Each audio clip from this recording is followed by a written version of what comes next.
എന്റെ ആത്മാവിന് രണ്ടവസ്ഥകളുണ്ടെന്നാണ്.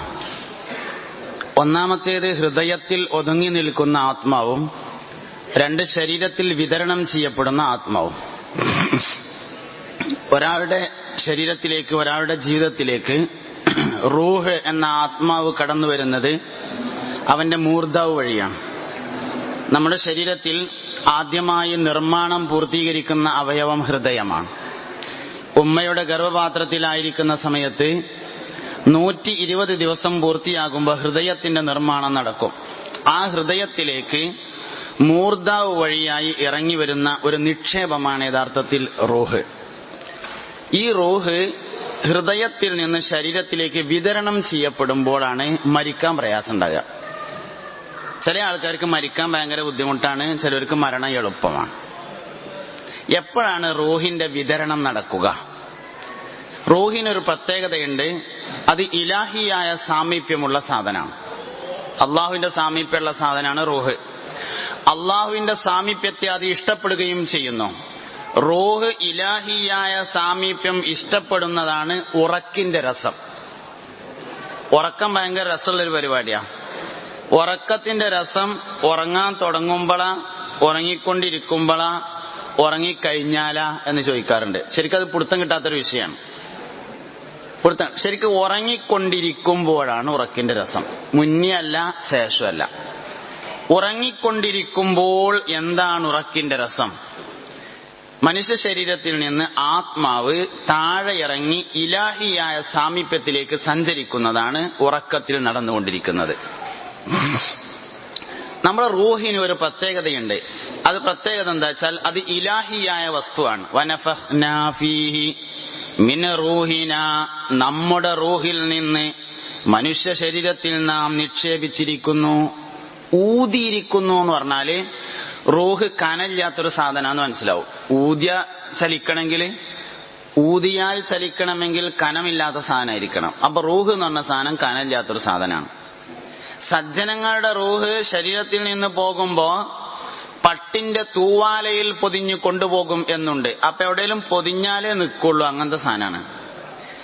സജ്ജനങ്ങളുടെ ആത്മാവ് അള്ളാഹുവിന്റെ അർശിന്റെ താഴ്ഭാഗത്ത് പച്ച നിറത്തിലുള്ള ചില കിളികളുടെ ചിറകുകൾക്കുള്ളിലായി പാറിക്കളിക്കും എന്ന് ഹദീസിൽ വന്നിട്ടുണ്ട്. അപ്പൊ എവിടെങ്കിലും ഒട്ടിപ്പിടിച്ച് അത് നിൽക്കുള്ളൂ എന്ന് മനസ്സിലാവുന്നുണ്ട്. ദുർജനങ്ങളുടെ റൂഹ് കൊണ്ടുപോകുമ്പോൾ കറുത്ത ഒരു കരിമ്പടത്തിൽ പൊതിഞ്ഞുകൊണ്ടാണ് അത് കൊണ്ടുപോവുക എന്ന് ഹദീസിൽ വന്നിട്ടുണ്ട്. അങ്ങനെ പൊതിഞ്ഞു മാത്രം നിൽക്കുന്ന, എവിടെങ്കിലും ഒട്ടിപ്പിടിച്ചു നിൽക്കുന്ന ഒരു സാധനമാണ് റൂഹ് എന്ന് കിട്ടും. ശരീരം വിട്ടാൽ എവിടെ നിന്നാണോ വന്നത് അങ്ങോട്ട് സഞ്ചരിക്കുന്നതാണ് യഥാർത്ഥത്തിൽ റൂഹ്. ശരീരം വിട്ടാൽ വന്നോടത്തേക്ക് പോകും. വന്ന സ്ഥലത്തെ രണ്ടായി തിരിക്കാം. ഒന്ന് ഇല്ലിയീൻ എന്നും മറ്റൊന്ന് സിജ്ജീൻ എന്നും. ഇല്ലിയീൻ എന്ന് പറയുന്നത് സജ്ജനങ്ങളുടെ റൂഹിനെ കൊണ്ടുപോകുന്ന സ്ഥലവും, സിജ്ജീൻ എന്നത് ദുർജനങ്ങളുടെ റൂഹിനെ കൊണ്ടുപോകുന്ന സ്ഥലവുമാണ്. റൂഹിനെ സംബന്ധിച്ചിടത്തോളം ഇല്ലിയീനിലേക്ക് പോയാലും സിജ്ജീനിലേക്ക് പോയാലും അതിന് കുഴപ്പമൊന്നും പറ്റൂല. പിന്നെ എന്തുകൊണ്ട് ഇല്ലിയീനിലേക്ക് കൊണ്ടുപോകുന്നു, എന്തുകൊണ്ട് സിജ്ജീനിലേക്ക് കൊണ്ടുപോകുന്നു? ഈ റൂഹിന്റെ വാഹകനായ മനുഷ്യനെ മഹത്വപ്പെടുത്തുകയോ ഇൻസൾട്ട് ചെയ്യുകയാണ് യഥാർത്ഥത്തിലൂടെ നടക്കുന്നത്. ഞാനൊരു മെഡിക്കൽ കോളേജിലെ പ്രിൻസിപ്പാളാണെന്ന് നോക്കുക.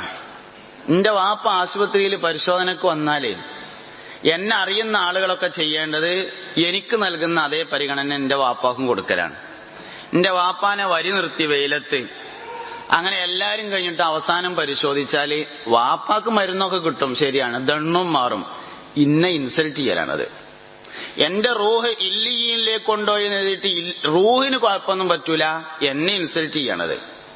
എന്റെ റൂഹ് സിജ്ജീനിലേക്കാ കൊണ്ടുപോയതെങ്കിൽ റൂഹിനൊന്നും പറ്റൂല, എന്നെ ഇൻസൾട്ട് ചെയ്യലാണ്.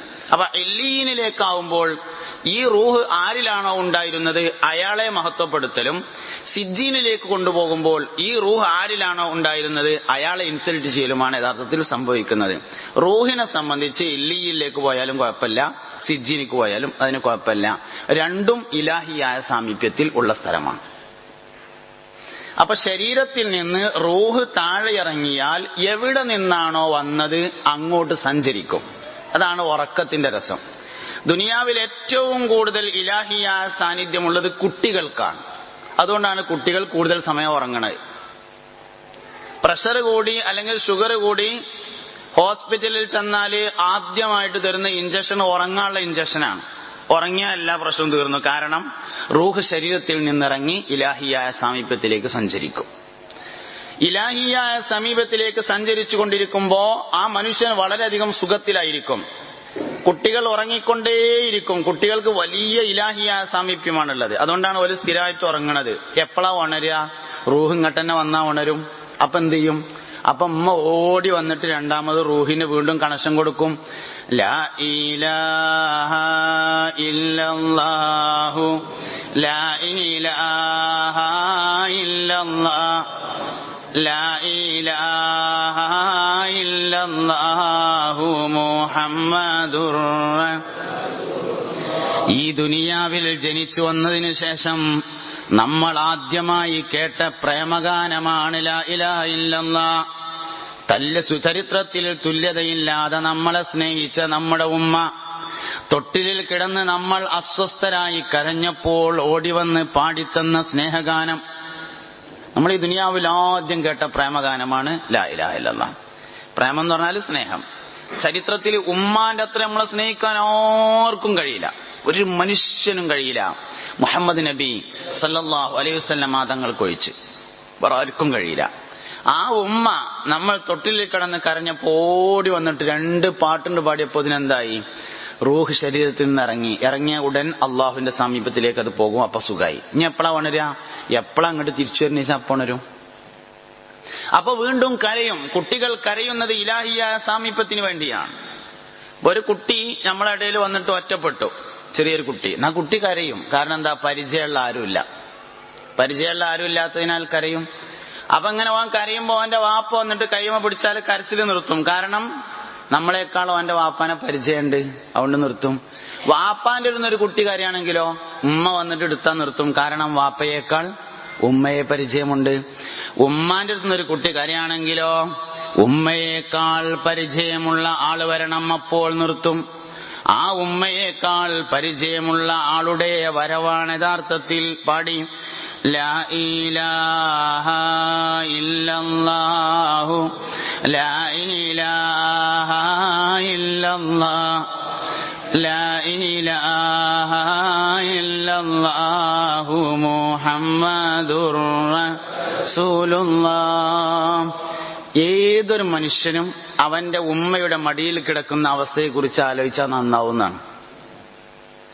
ഒരു മനുഷ്യനെ ഉമ്മയുടെ മടിയിലേക്ക് തിരിച്ചു കൊണ്ടുപോകാൻ ഒരേ ഒരു പാട്ട് മാത്രമേ ഉള്ളൂ. മനസ്സറിഞ്ഞൊരിക്കലും ചെല്ലിയാലും ഉമ്മാന്റെ മടിയിലേക്ക് ഇങ്ങനെ തിരിച്ചു പോകുന്ന ഫീലിംഗ് വരും. ഒന്നുകൂടി ചെല്ലിയിട്ട് നമുക്ക് വിഷയത്തിലേക്ക് വരാം. ലാ ഇലാഹ ഇല്ലല്ലാഹു ലാ ഇലാഹ ഇല്ലല്ലാഹ് ലാ ഇലാഹ ഇല്ലല്ലാഹു മുഹമ്മദുർ റസൂലുള്ളാഹ്. ബഹുമാനപ്പെട്ട ഹുജ്ജത്തുൽ ഇസ്ലാം അബൂ ഹാമിദുൽ ഗസ്സാലി റളിയല്ലാഹു അൻഹു തന്റെ ഇഹ്യാ ഉലൂമുദ്ദീനിൽ പറഞ്ഞ എല്ലാ ഹദീസുകളെയും വിമർശിച്ച ആളാണ് ഷെയ്ഖുൽ ഇസ്ലാം എന്ന പേരിൽ അറിയപ്പെടുന്ന ഇബ്നു തൈമിയ്യ. എന്നാൽ ഇബ്നു തൈമിയ്യ പറഞ്ഞു, ഗസ്സാലി പറഞ്ഞ ഒരു ഹദീസ് എന്നെ വല്ലാതെ സ്വാധീനിച്ചിട്ടുണ്ട്.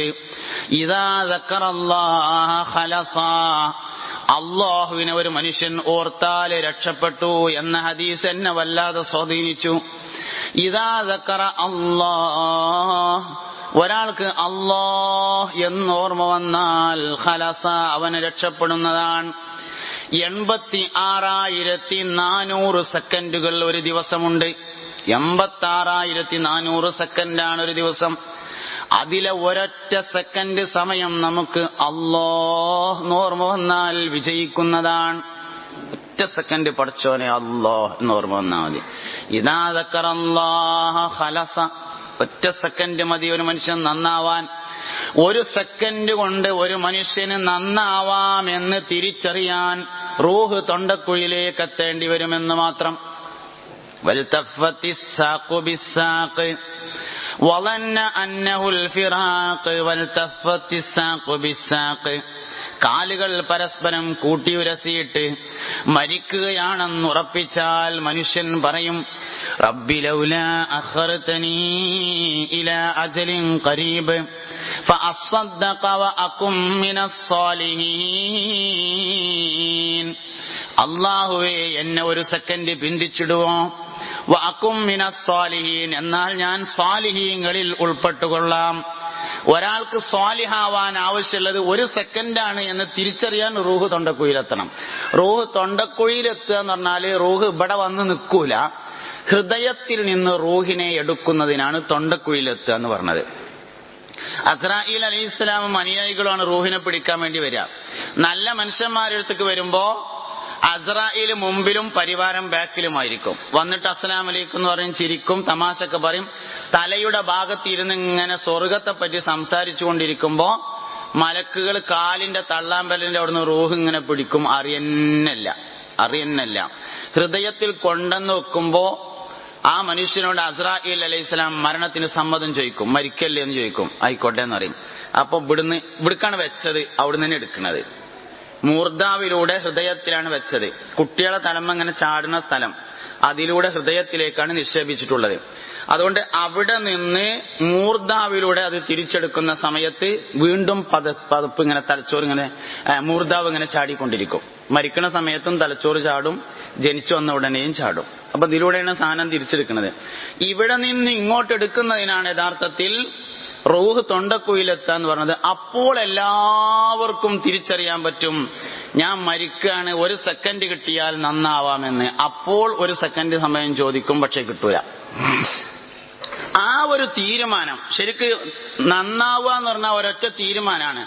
ഞാൻ നന്നാവാൻ തീരുമാനിച്ചു എന്ന് തീരുമാനിച്ചാൽ ആ സമയം മുതൽ നേരാവും. ഒരു മനുഷ്യൻ തീരുമാനിക്കുകയാണ്, ഞാൻ നേരാവാൻ തീരുമാനിച്ചു, എന്നാൽ ആ സെക്കൻഡ് മുതൽ അവൻ നന്നായിരിക്കും. അപ്പോ മനുഷ്യന്റെ ചിന്തകളിൽ വെച്ച് ഏറ്റവും വലിയ ചിന്ത അല്ലാഹ് എന്ന ചിന്തയാണ്. ഇത് നമ്മുടെ റൂഹിന്റെ പ്രകൃതമാണ്. ഒരു മനുഷ്യന്റെ റൂഹിന്റെ പ്രകൃതം അള്ളാഹുവിനെ കുറിച്ചുള്ള ആലോചനയാണ്. അതുകൊണ്ട് തന്നെ റൂഹ് അള്ളാഹ്ക്ക് ഇഷ്ടമില്ലാത്തതൊന്നും ഇഷ്ടപ്പെടൂല. എന്നാൽ റൂഹിന് ഇഷ്ടമില്ലാത്ത പല കാര്യങ്ങളും നമ്മൾ ആഗ്രഹിക്കുമ്പോ റൂഹ് അതിന് സഹകരിക്കാതിരിക്കുന്ന സമയത്ത് റൂഹിന് പകരമായി ശൈത്താൻ ഒരു സപ്പോർട്ട് നൽകുന്നതാണ് റൂഹാനി എന്ന് പറയുന്നത്. അപ്പൊ ഈ റൂഹാനി എന്ന് പറഞ്ഞാൽ ഹൃദയത്തിൽ വെച്ചിട്ടുള്ള റൂഹ് ഹൃദയത്തിൽ നിന്ന് ശരീരത്തിന്റെ വിവിധ ഭാഗങ്ങളിലേക്ക് വിതരണം ചെയ്യപ്പെടുന്നതാണ്. ശരീരത്തിന്റെ ഭാഗങ്ങളിലേക്ക് റൂഹിനെ വിതരണം ചെയ്യപ്പെട്ടാൽ അതിനെടുക്കാൻ പ്രയാസം ഉണ്ടാവും. അപ്പോ മലക്കുകൾ വരുമ്പോ അസ്രായീൽ പിന്നിലും ഒപ്പമുള്ളവർ മുന്നിലേക്കാരം.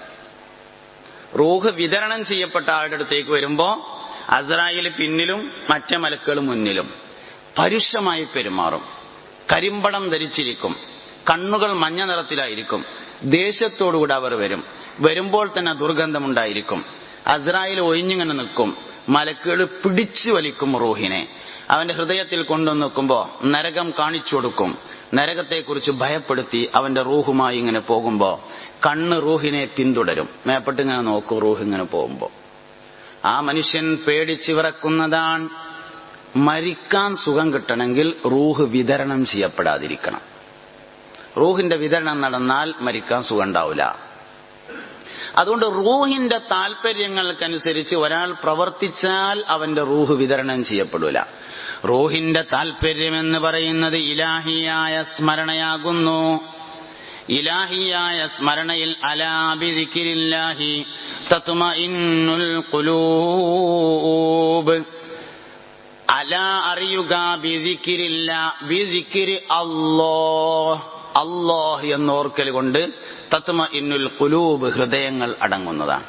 ഒരു മനുഷ്യന്റെ ഓർമ്മയിൽ വെച്ച് ഏറ്റവും വലിയ ഓർമ്മ അല്ലാഹ് എന്ന ഓർമ്മയാണ്. അല്ലാഹ് എന്ന വിവരം കൊണ്ട് കാര്യമില്ല, അല്ലാഹ് എന്ന ബോധം കൊണ്ടേ കാര്യമുള്ളൂ. അബൂജഹൽ എന്ന് പറഞ്ഞാൽ വിവരമില്ലാത്ത ആളെന്നല്ല, ബോധമില്ലാത്ത ആളെന്നാ. ഓനറിയാം അല്ലാഹു ഏകനാണെന്നും മുഹമ്മദ് നബി സല്ലല്ലാഹു അലൈഹി വസല്ലം റസൂലാണെന്നും അവനറിയാം, വിവരമുണ്ട്. അത് ബോധമായിട്ടില്ല എന്നതാണ് പ്രശ്നം. ഒരു മനുഷ്യന് അല്ലാഹ് എന്നത് വിവരമായതുകൊണ്ട് കാര്യമില്ല. അല്ലാഹു ലാ ഇലാഹ ഇല്ലല്ലാഹ് എന്നത് അവന്റെ ബോധമായി തീർന്നാൽ അവന് രക്ഷപ്പെടുന്നതാണ്. ഓരോ ദിക്റുകളും ഇങ്ങനെ തന്നെയാണ്. ഒരാളുടെ ബോധതലത്തിലേക്ക് വരണം. ദിക്റുകളുടെ കൂട്ടത്തിൽ വെച്ച് ഏറ്റവും വലിയ ദിക്റ് അൽഹംദുലില്ലാ എന്ന ദിക്റാണ്. അൽഹംദുലില്ലയാണ് ഏറ്റവും വലിയ ദിക്റ്. ബഹുമാനപ്പെട്ട ഗൗസുൽ ആലം സുൽത്താൻ മുഹിയുദ്ദീൻ അബ്ദുൽ ഖാദിർ ജീലാനി ഖദ്ദസല്ലാഹു സിർറഹുൽ അസീസ് പറഞ്ഞു, ഹംദിന്റെ ഖൽബ് ഒരു മനുഷ്യനിൽ വന്നാൽ അവന് രക്ഷപ്പെടുന്നതാണ്. ഒരു ദിവസം ഒരു വീട്ടിലേക്ക് ഭക്ഷണം കഴിക്കാൻ വേണ്ടി ചെന്നു. വീട്ടുകാർ ഭക്ഷണമൊക്കെ കൊടുത്തതിന് ശേഷം ഒന്ന് ദുആ ചെയ്യണം എന്ന് പറഞ്ഞപ്പോ പറഞ്ഞു, ഞാൻ ദോരുന്നത് തന്നെ എഴുതി കഴിഞ്ഞിട്ടില്ലായിരുന്നു. വീട്ടുകാരൻ ചോദിച്ചു, അതിന് എന്താ നിങ്ങൾ ദോരുന്നതെന്ന് ചോദിച്ചു. ഞാൻ അൽഹംദുലില്ലാ എന്ന് പറഞ്ഞില്ലേ, അപ്പോൾ തുടങ്ങിയതാണ് മലക്കുകൾ അതിന്റെ ഹസനാത്ത് എഴുതല്. ഓലിപ്പോഴും നിർത്തിയിട്ടില്ല എന്ന് പറഞ്ഞു ഗൗസുൽ ആലം സുൽത്താൻ മുഹിയുദ്ദീൻ. മഹാനവറുകൾ പറഞ്ഞു, കുട്ടികളുടെ വിജയത്തിന്റെ രഹസ്യം ഭക്ഷണം കഴിക്കുമ്പോൾ അൽഹംദുലില്ലാ എന്ന് മനസ്സിലുണ്ടായിരിക്കുമെന്നതാണ്. ഒരു കുട്ടി ഉമ്മാന്റെ മുല കുടിക്കുമ്പോ കൽബിൽ അൽഹംദുലില്ലാ എന്നല്ലാതെ മറ്റൊന്നും ഉണ്ടായിരിക്കുകയില്ല. നമ്മൾ എത്ര പ്രധാനപ്പെട്ട സദസ്സിൽ ഭക്ഷണം കഴിക്കാതിരുന്നാലും രണ്ട് തമാശ പറയാതെ നമുക്ക് ഭക്ഷണം കഴിക്കാൻ പറ്റൂല. നാട്ടുകാരെ പറ്റി മൊത്തം പറഞ്ഞാലും അള്ളാഹിനെ പറ്റി ഒരു ഹർഫും പറയില്ല എന്നുള്ളതാണ് നമ്മൾ കഴിക്കുന്ന ഭക്ഷണമെല്ലാം നമുക്ക് എതിരായതിന്റെ കാരണം. എന്നാൽ കുട്ടിയുടെ ഭക്ഷണം കുട്ടിക്ക് അനുകൂലമാണ്.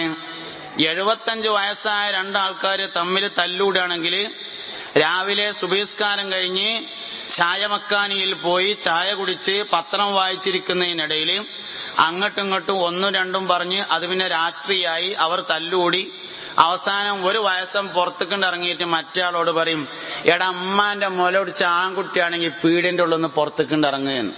75-ാമത്തെ വയസ്സിൽ തല്ലൂടാൻ വേണ്ടി 74 ആരും ഉമ്മാന്റെ മുലൊടിക്കലില്ല. എന്നേ കുടിച്ചു?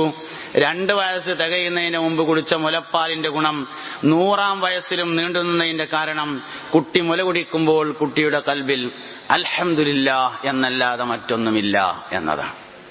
ഹംദ് കൽബിൽ ഉറച്ചാൽ രക്ഷപ്പെട്ടു. ദുനിയാവിലെ ഏറ്റവും വലിയ ദിക്ർ അൽഹംദുലില്ലയാണ്. അൽഹംദുലില്ലാ എന്നതിനേക്കാൾ മീസാനിൽ കനം തൂങ്ങുന്ന മറ്റൊന്നുമില്ലെന്ന് പുണ്യനബി സല്ലല്ലാഹു അലൈഹി വസല്ലമ തങ്ങൾ പഠിപ്പിച്ചിരിക്കുന്നു. അൽഹംദുലില്ലാ ക്രെഡിറ്റ് മുഴുവൻ അള്ളാഹുവിനാകുന്നു. ക്രെഡിറ്റ് മുഴുവൻ അള്ളാഹു തആലാക്കാണ്. ഇതൊരു മനുഷ്യന്റെ ഏറ്റവും വലിയ ഖൽബാണ്. അപ്പൊ ഈ ഖൽബിൽ അള്ളാഹുവിനെ കുറിച്ച് ഓർക്കുന്ന ഖൽബിൽ ഒരു മനുഷ്യന് ജീവിക്കാൻ കഴിഞ്ഞാൽ അവൻ രക്ഷപ്പെടുന്നതാണ്. എല്ലാം അള്ളാഹു തആലയാണ്, അല്ലാതെ ഇവിടെ ഒന്നുമില്ല.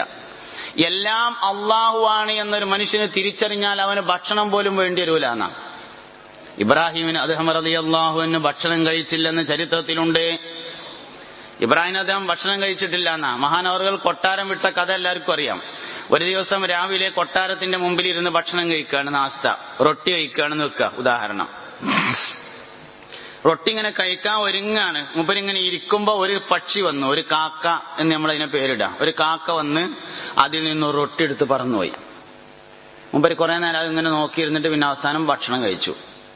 2-ാം ദിവസവും അദ്ദേഹം രാവിലെ നാസ്ത കഴിക്കുന്ന സമയത്ത് ഒരു കാക്ക വന്ന് മറ്റൊരു റൊട്ടിയുമായി പറന്നു. നാളെ വരികയാണെങ്കിൽ എവിടേക്കാ ഈ കാക്ക പോണത് നോക്കണം തീരുമാനിച്ച് കുതിരയെ തയ്യാറാക്കി നിർത്തി. 3-ാം ദിവസവും പക്ഷി വന്ന് റൊട്ടിയുമായി പോയപ്പോ കുതിരയെ പിന്നാലെ വിട്ടു. കാട്ടിൽ ചെന്നു.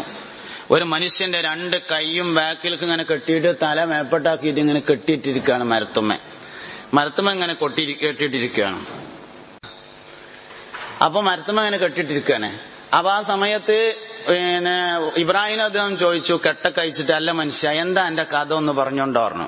എന്ത് സംഭവിച്ചു പറഞ്ഞുതരാൻ വേണ്ടി. അപ്പൊ അയാൾ പറഞ്ഞു, ഞാനൊരു വലിയ കച്ചവടക്കാരനായിരുന്നു. അങ്ങനെ കച്ചവടമൊക്കെ കഴിഞ്ഞിട്ട് ഞാനിങ്ങനെ പോരുന്ന സമയത്ത് ഒരുപാട് സ്വത്തുണ്ട്. ഇവിടെ എത്തിയേക്കിന് എന്റെ സമ്പത്ത് മുഴുവൻ ഒരു കൊള്ളസംഘം കൊണ്ടുപോയി. ഫുള്ള് സമ്പത്ത് കൊടുത്ത് അവരെന്നെ കൊല്ലാൻ അങ്ങോട്ട് ഒരുങ്ങുമ്പോ ഞാൻ അള്ളാഹു തആല കണ്ട് ഏൽപ്പിച്ചു. ഇനി വേറെ ആർക്കും ഏൽപ്പിക്കും. അള്ളാഹു തആലാന്റെ മാത്രം പ്രത്യേകതയാണ് നേരം വൈകിയെന്ന് പറയില്ല. ഇജെന്ത് ഇന്നലെ പറയാഞ്ഞെന്ന് അള്ളാഹ് ചോദിക്കൂല. വേറെ ഏത് മനുഷ്യനാണെങ്കിലും എന്തേ ജാദ്യം പറയാഞ്ഞെന്ന് ചോദിക്കും. അള്ളാഹു തആല നേരം വൈകിയത് എന്തേന്ന് ചോദിക്കും. എപ്പോൾ? മാലം യുഗർഗിർ, റൂഹ് തൊണ്ടക്കുയിലെത്തിയാലും സൂര്യൻ പടിഞ്ഞാറ് നിന്ന് ഉദിച്ചാലും. അതിന്റെ മുമ്പൊക്കെ പറയാൻ അവസരമുണ്ട്. എപ്പോ പറഞ്ഞാലും കേൾക്കും, വീണ്ടും വീണ്ടും പറഞ്ഞാലും കേൾക്കും, എത്ര തവണ പറഞ്ഞാലും. അപ്പൊ എപ്പോൾ പറഞ്ഞാലും അള്ളാഹു തആല കേൾക്കുന്നു. അള്ളാഹുവിന്റെ മാത്രം പ്രത്യേകതയാണ്. മൂസാ നബി അലൈഹി ഇസ്ലാമിന്റെ അടുക്കല് ഒരു ദിവസം ഒരാൾ വന്നൊരു കഥയുണ്ട്. ഒരു ദിവസം മൂസാ നബി അലൈഹി ഇസ്ലാമിന്റെ അടുക്കൽ ഒരാൾ വന്നിട്ട് പറഞ്ഞു, മൂസാ നബിയെ, നിങ്ങൾ എനിക്ക് വേണ്ടി ഒന്ന് ദ്വാരക്കണം എന്ന് പറഞ്ഞു. അപ്പൊ മൂസാ നബി ചോദിച്ചു, എന്തിനാണ് എനിക്ക് ദ്വാരക്കേണ്ടതെന്ന്. അതിൽ പറഞ്ഞു, എനിക്ക് സ്വർഗത്തിൽ നിങ്ങളെ എടുത്ത് ഇങ്ങനെ ഇരിക്കണം, അതിനാ ദ്വാരക്കേണ്ടത് പറഞ്ഞു. മൂസാ നബി പറഞ്ഞു, നടക്കുന്ന കാര്യം പ്രയാസമാണ്, ഞാൻ അള്ളാഹുവിന്റെ അമ്പിയാക്കളിൽ ഉലുൽ അസ്മിലൊക്കെ പെട്ട ആളല്ലേ, അതൊന്നും പറ്റൂല, ദ്വാരക്കി എന്ന് പറഞ്ഞ് കൈ പിടിച്ചുകൊണ്ട് ദ്വാരപ്പിച്ചു അവസാനം. അപ്പൊ മൂസാ നബി ദ്വാരന്ന് പഠിച്ചോനെ ഹഖായിഖുൻ അനി തസവുഫിൽ അബ്ദുൽ ഖാദിർ ഈസാ ഹലബി റളിയല്ലാഹു അൻഹു ഈ കഥ പറഞ്ഞിട്ടുണ്ട്. കൈ ഇങ്ങനെ പൊന്തിച്ചിട്ട് ദ്വാരന്ന് പഠിച്ചോനെ ഈ ചങ്ങായിനെ എന്റെ അടുത്ത് ഇരുത്തണേ. പിറ്റേ ദിവസം തിൽമീദന്മാര് വന്നപ്പോ പറഞ്ഞു, ഇന്നലെ ആ ദ്വാരപ്പിച്ചു പോയ മനുഷ്യനെ നരി പിടിച്ചു തിന്നു പറഞ്ഞു. മൂസാ നബി അള്ളഹാനോട് ചോദിച്ചു, പഠിച്ചോനെ എന്തൊരു പണിയപ്പോ ഈ കാട്ടിയത്, ഇന്നലെ ഇവിടെ വന്നുകാണ്ട് സ്വർഗത്തിൽ ഇന്റെ അടുത്ത് ഇരിക്കാൻ ദ്വാരപ്പിച്ചു പോയിട്ട് ഒരു 4 ദിവസം മര്യാദക്ക് ഇബാദത്ത് ചെയ്തുകാണ്ട് മരിച്ചു പോയിരിക്കുകയാണെങ്കിൽ എന്തൊരു സന്തോഷമായിരുന്നു. അയാള് വളരെ പെട്ടെന്ന് മരിച്ചു, എന്തേ സംഭവിച്ചതെന്ന് ചോദിച്ചപ്പോ അള്ളാഹു തആല പറഞ്ഞു, മൂസാ നബി എങ്ങൾക്ക് അയാളെ പരിചയം ഉണ്ടോ ചോദിച്ചില്ലായിരുന്നു. എന്നാലേ ജീവിതത്തിൽ ഒരിക്കൽ പോലും ഒന്ന് മനസ്സറിഞ്ഞ് അയാൾ ഇന്നെ വിളിച്ചിട്ടില്ല. നരി പിടിക്കാൻ വേണ്ടി ഇങ്ങോട്ട് ചാടിയപ്പണ്ട് അയാൾ ഇന്നൊരു വിളിയാണ് വിളിച്ചിട്ട്, ആ ഒരൊറ്റ വിളിയാണ് സ്വർഗത്തിൽ ഇങ്ങളെ എത്തിയിരിക്കാൻ കാരണമെന്ന് അല്ലാഹു തആല സയ്യിദുനാ മൂസ. നമ്മൾ നമ്മുടെ റബ്ബിനെ മനസ്സറിഞ്ഞ് ഇതുവരെ ഒരു വിളി വിളിച്ചിട്ടുണ്ടോ എന്നതാണ് ആലോചിക്കേണ്ടത്. നേരം വൈകി എന്നൊരിക്കലും റബ്ബ് പറയില്ല, വിളിക്കാൻ തയ്യാറായാൽ മതി. പക്ഷെ റൂഹ് തൊണ്ടക്കുയിലെത്തിയാൽ പിന്നെ വിളിച്ചാൽ കേൾക്കൂല. എല്ലാ മനുഷ്യന്മാർക്കും സങ്കടം വരുന്ന ചില രംഗങ്ങളുണ്ട്. ഒരാൾ മരിക്കണ സമയത്ത് ജീവിതത്തിൽ കഴിഞ്ഞുപോയ പ്രധാന സംഭവങ്ങളൊക്കെ ഒരിക്കൽ കൂടി കാണിച്ചു തരും. മരണസമയം എന്ന് പറഞ്ഞാൽ ഒരു ഭയങ്കര സംഭവമാണ്. മരിച്ചു പോയവരാരും തിരിച്ചു വരാത്തതുകൊണ്ട് നമുക്ക് അതിന്റെ ഗൗരവം മനസ്സിലാണില്ല എന്നുള്ളൂ. മരിക്കണ നേരത്ത് ജീവിതത്തിൽ കഴിഞ്ഞുപോയ എല്ലാ സംഭവവും ഒരിക്കൽ കൂടി വരും, എല്ലാം വരും. പക്ഷേ അപ്പൊ പിന്നൊന്നും ചെയ്യാൻ നിർവാഹമില്ല. നന്മയും തിന്മയും എഴുതിയ ഏട് വലത് കൈയിലും ഇടത് കൈയിലും കൊടുത്തിട്ട് മഹ്ശറയില് ഹിസാബിന് വേണ്ടി അള്ളാഹു വരുന്ന സമയത്ത് എല്ലാ മനുഷ്യനും കരയും, എല്ലാവരും കരയും. ഇറയോൻ വിചാരണ കണയും, ഇരു കൈകൾ ചേതി മൊഴിയും, കാലന്ന് സാക്ഷി പറയും, കേട്ട് വിതുമ്പിക്കാരെയും. എല്ലാ മനുഷ്യനും വരാനുള്ള ഒരവസ്ഥയാണത്. നമുക്ക് ജന്മന കളവ് പറയാൻ കഴിയില്ല എന്നാ. ഒരു മനുഷ്യനും ജനിക്കുമ്പോൾ നുണ പറയാൻ അറിയില്ല. ഒരു കുട്ടിയോട് മോനെ വാപ്പ അവിടെ ഉണ്ടോന്ന് ചോദിച്ചാൽ ഉണ്ടെങ്കിൽ ഉണ്ട് എന്ന് പറയാനും ഇല്ലെങ്കിൽ ഇല്ല എന്ന് പറയാനുമുള്ള കഴിവാണ് അടിസ്ഥാനപരമായുള്ളത്. ഉണ്ടായിട്ട് ഇല്ല എന്ന് പറയണമെങ്കിൽ ആ കുട്ടിനെ നേരത്തെ പഠിപ്പിക്കേണ്ടി വരും. അല്ലാതെ ഒരിക്കലും ഫോൺ വെല്ലടിക്കേണ്ട മോനെ എടുത്തോക്ക്, ഗഫൂറാക്കയാണെങ്കിൽ വാപ്പ ഇവിടെ ഇല്ല എന്ന് പറഞ്ഞോട്ടോ എന്ന് പറഞ്ഞെടുത്താലേ ഫോൺ എടുത്തിട്ട് ആരാ ഗഫൂറാക്ക എന്നാ വാപ്പ ഇവിടെ ഇല്ല എന്ന് പറയുള്ളൂ.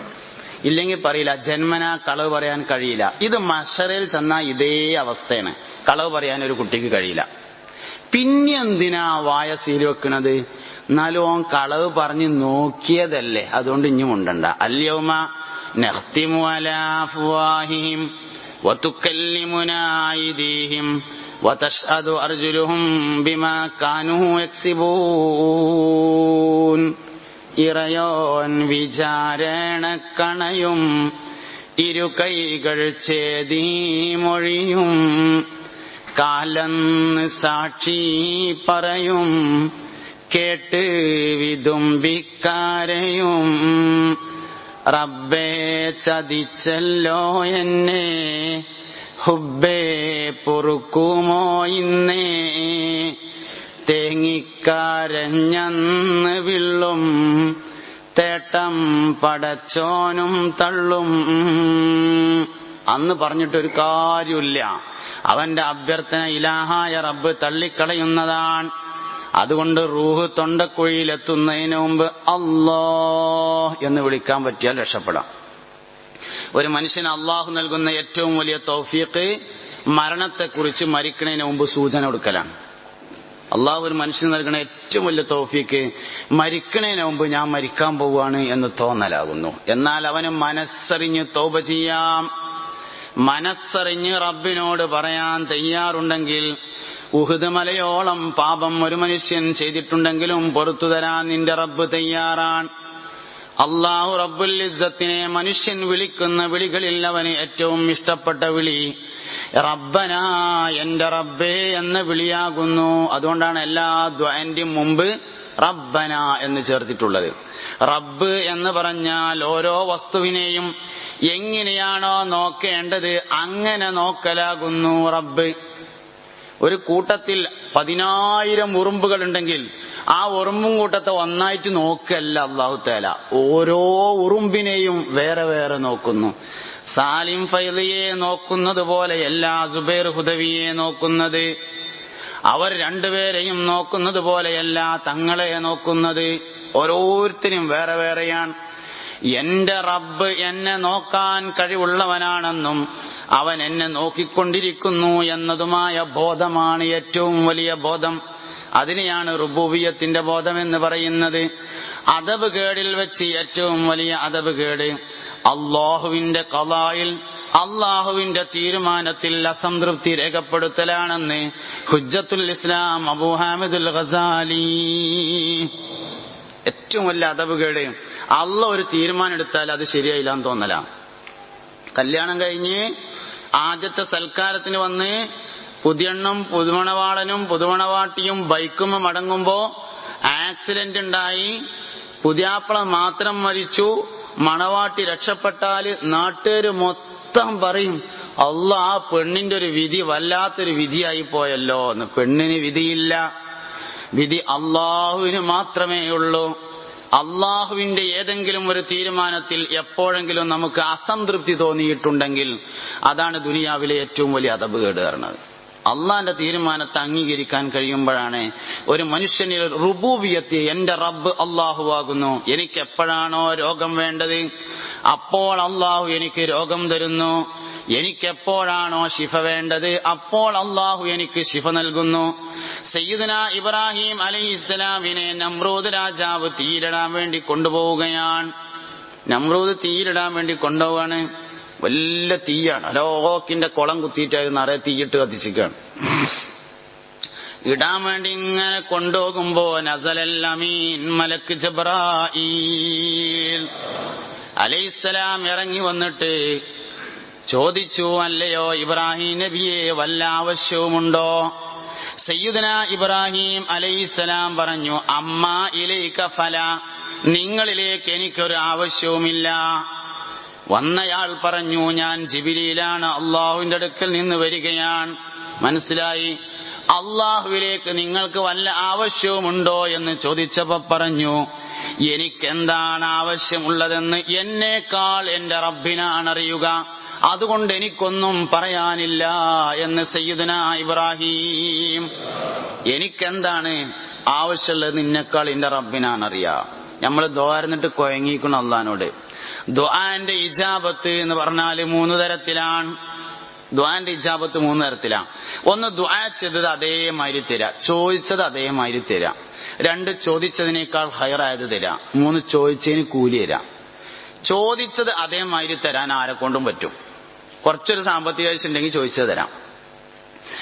ചോദിച്ചതിനേക്കാൾ ഹൈറായത് തരാനാണ് അള്ളാഹുവിന് ആവശ്യമുള്ളത്. കാരണം എനിക്കെന്താണ് ഹൈറെന്ന് എനിക്കൊരിക്കലും അറിയില്ല, അത് അള്ളാഹ്ക്കേ അറിയുള്ളൂ. അതിനാണ് അള്ളാഹു തആലാന് ആവശ്യമുള്ളത്. എന്നാലും ചോദിച്ചതിനേക്കാൾ ഒന്നുകൂടിയും ഗുണം കൂട്ടി തരാൻ ചിലപ്പോൾ ആർക്കെങ്കിലും പറ്റിയേക്കാം. എന്നാൽ ചോദിച്ചതിന് കൂലി തരാൻ അള്ളാഹുവിന് മാത്രമേ കഴിയൂ. അതാണ് ദുആന്റെ ഇജാബത്ത് എന്ന് പറയുന്നത്. ഉദ്ഊനി അസ്തജിബ് ലക്കും, നിങ്ങൾ എന്നോട് ദുആ ചെയ്തോളൂ ഞാൻ ഉത്തരം തരാമെന്ന് പറഞ്ഞത് ഞമ്മക്ക് തോന്നുമ്പോന്നല്ല, അള്ളാഹ്ക്ക് തോന്നുമ്പോന്നാ. നമ്മൾ വിചാരിച്ച് ഞമ്മക്ക് തോന്നുമ്പോഴാണ് ഉത്തരം എന്നാ. അങ്ങനെ പറഞ്ഞിട്ടില്ല. ഉദ്ഊനി അസ്തജിബ് ലക്കും, നിങ്ങൾ എന്നോട് ചോദിച്ചോളൂ ഞാൻ ഉത്തരം തരാമെന്ന് പറഞ്ഞത് അള്ളാഹുവിന് ഇഷ്ടമുള്ള സമയത്താണ്. ഇബ്രാഹിം അദ്ദേഹം ഇങ്ങനെ കാട്ടുപോയിട്ട് കെട്ടയച്ചിട്ട് ആ മനുഷ്യനോട് ചോദിച്ചു, മനുഷ്യ എന്റെ അവസ്ഥ ഒന്ന് പറഞ്ഞു തരീ. അതിൽ പറഞ്ഞു, കൊള്ളക്കാർ വന്നു എന്റെ സ്വത്ത് കൊള്ളയടിച്ചു, എന്നെ അവർ കൊല്ലുമെന്നായപ്പോ ഞാൻ എന്നെ അള്ളാഹു തആല കണ്ട് ഏൽപ്പിച്ചു. അപ്പൊ അവർക്ക് എന്നെ കൊല്ലാൻ തോന്നിയില്ല. ഓല് ഇന്നവിടെ തല മേപ്പെട്ടും കയ്യെ പിന്നിക്കുവാക്കിയിട്ട് ഇങ്ങനെ കെട്ടിട്ട് കണ്ടുപോയി. 3 ദിവസമായി എനിക്ക് ഭക്ഷണം തരുന്നത് ഈ പക്ഷിയാകുന്നു. അതിങ്ങനെ മേലത്തെ കൊമ്പിൽ വന്നിരുന്നിട്ട് അതിന്റെ കാല് കൊണ്ട് റൊട്ടി ചവിട്ടി പിടിച്ച് അതിമന്ന് കഷ്ണാക്കിയിട്ട് വായക്കിങ്ങനെ ഇട്ട് കൊടുക്കും. അദ്ദേഹം ആലോചിച്ചു, അല്ലാ, നിന്നെ ഒരാൾ ഏൽപ്പിച്ചു കഴിഞ്ഞാൽ നീ അവന് നൽകുന്ന ഭക്ഷണം ഈ നാട്ടിലെ രാജാവിന്റെ ഭക്ഷണമാണ്. നിന്നെ ഒരാളെ ഏൽപ്പിച്ച അയ്യോന് കൊടുക്കുന്ന ഭക്ഷണം ഈ നാട്ടിലെ രാജാവിന്റെ ഭക്ഷണമാണ്. രാജാവിന്റെ ഭക്ഷണമെന്നും പോരാ, രാജാവ് കഴിക്കുന്നതിന്റെ മുമ്പാകുന്നു എങ്കിൽ എന്തിനാണ് ഈ രാജാധികാരം? പടയങ്കീന് ഊരിയിട്ട് ഒപ്പം വന്ന ആൾക്കാരെടുത്താണ് കൊടുത്തയച്ചു, കുതിരനെയും കൊടുത്തയച്ചു. നിങ്ങൾ ആരാ വേണ്ട വെച്ചെടുത്തോളി, എനിക്ക് വേണ്ട. ഭക്ഷണം കഴിക്കാതെയുള്ള യാത്രയായിരുന്നു. പിന്നെ ഭക്ഷണം അല്ല എന്നെ നോക്കുന്നത് എന്ന് തിരിച്ചറിഞ്ഞാൽ ഭക്ഷണം വേണ്ടിയല്ല. ഭക്ഷണം കഴിച്ചിട്ടാണ് ജീവിക്കുന്നത് എന്ന് നമുക്ക് തോന്നിയതുകൊണ്ടാണ് നമുക്ക് ഭക്ഷണം വേണ്ടി വരുന്നത്. ഭക്ഷണം കഴിച്ചല്ല ഞാൻ ജീവിക്കുന്നത്, മുഹയ്യായ അള്ളാഹുവിന്റെ നൂറാനിയത്ത് എന്നിലേക്ക് തന്നാണ് എന്നെ ജീവിപ്പിക്കുന്നത് എന്നൊരാൾക്ക് തിരിച്ചറിയാൻ പറ്റിയാൽ അവന് ഭക്ഷണം വേണ്ട. അതുകൊണ്ട് അദ്ദേഹം ഭക്ഷണം കഴിച്ചില്ല. കുറേ നടന്നപ്പോ ഒരാൾ പിന്നാലെ കൂടിയിട്ട് ചോദിച്ചു, ഞാനും നിങ്ങളൊപ്പം പോരട്ടെ ചോദിച്ചു. ആയിക്കോട്ടെ പറഞ്ഞു. ചെലവൊന്നുമില്ലല്ലോ. പോയി. ഒപ്പുള്ള ആൾക്ക് വിശക്കുമല്ലോ, അദ്ദേഹമിനല്ലേ വിശക്കാതിരിക്കുള്ളൂ. കുറെ ദൂരം സഞ്ചരിച്ചു. കൂടെയുള്ള ആൾക്ക് വിശക്കാൻ തുടങ്ങിയപ്പോ ഇബ്രാഹിം അദ്ദേഹം തിരിഞ്ഞു നിന്നിട്ട് ചോദിച്ചു, വിശക്കുണ്ടോന്ന് ചോദിച്ചു. ഉണ്ട് പറഞ്ഞു. എന്നാ ഒരു പേനി ഒരു കടലാസം കൊണ്ടുവരികയായിരുന്നു. ഒരു പേനി, ഒരു അബ്ദുല്ലാഹി ലിയാഫി റളിയല്ലാഹു അൻഹു തന്റെ ഇർഷാദിൽ ഈ സംഭവം ഉദ്ധരിച്ചിട്ടുണ്ട്. ഒരു പേനി ഒരു കടലാസം കൊണ്ടുവന്ന് കൊടുത്തു. അതിലിങ്ങനെ ആ കടലാസിൽ 3 വരി ബൈത്തെഴുതി, അന ഹാമിദുൻ അന ശാകിറുൻ അന ദാകിറു അന ജായിഉൻ അന അനായിഉൻ അന ആരി ഹിയ സിത്തത്തുൻ വ അന ളമിനു ലിനിസ്ഫിഹാ വകുനി ളമിനു ലിനിസ്ഫിഹാ യാ ബാരി മദ്ഹി ലിഗൈരിക ലഹ്ബു നാരിൻ ഖുൽതുഹാ ഫാജിർ ഉബൈദക മിൻ ദുഖൂലിൻ നാരി. അന ഹാമിദുൻ, ഞാൻ ഹംദ് ചെയ്യുന്നവനാണ്. അന ശാക്കിറുൻ, ഞാൻ ശുക്ർ ചെയ്യുന്നവനാണ്. അന ദാക്കിറുൻ, ഞാൻ ദിക്ർ ചെയ്യുന്നവനാണ്. അന ജാഇഉൻ, ഞാൻ വിശന്നവനാണ്.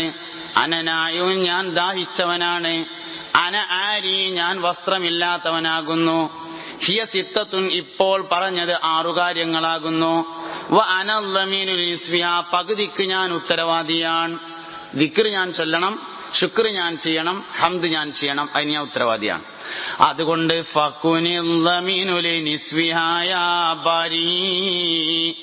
ഭാര്യയായ അള്ളാഹുവേ, ബാക്കിയുള്ള പകുതിക്ക് നീ ഉത്തരവാദിയാവണം. ഞാൻ ചെയ്യണ്ടേ, അതുകൊണ്ട് നീ ചെയ്യണം. എഴുത്ത് മടക്കിയിട്ട് പറഞ്ഞു, എന്നത് കൊണ്ടുപോയിട്ട് ആദ്യം കാണുന്ന ആൾക്ക് കൊടുത്തോളാറ്. അയാൾ അതേറ്റ് ഇങ്ങനെ പോയിട്ട് ആദ്യം കണ്ടതൊരു ജൂതനെയാണ്. അയാൾ എടുത്തു കൊടുത്തു. അയാൾ അതിങ്ങനെ നോക്കിയിട്ട് അയാൾക്ക് എന്താ തോന്നിയെന്നാവ 100 സ്വർണ്ണ നാണയം എടുത്തു കൊടുത്തു.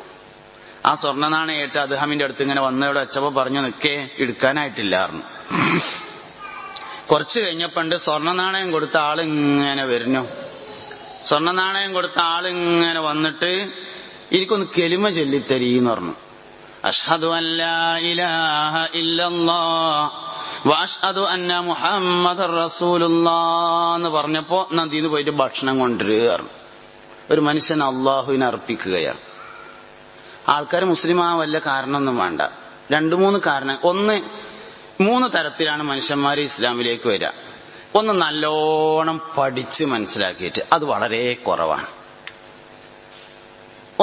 രണ്ടാമത്തത് അള്ളാഹുവിന്റെ പ്രധാനപ്പെട്ട ഒരു തൗഫീഖ്, മുസ്ലിം ആണെന്ന് തോന്നുന്നെ. അങ്ങനെ ഉണ്ടാവും ചിലർക്ക്.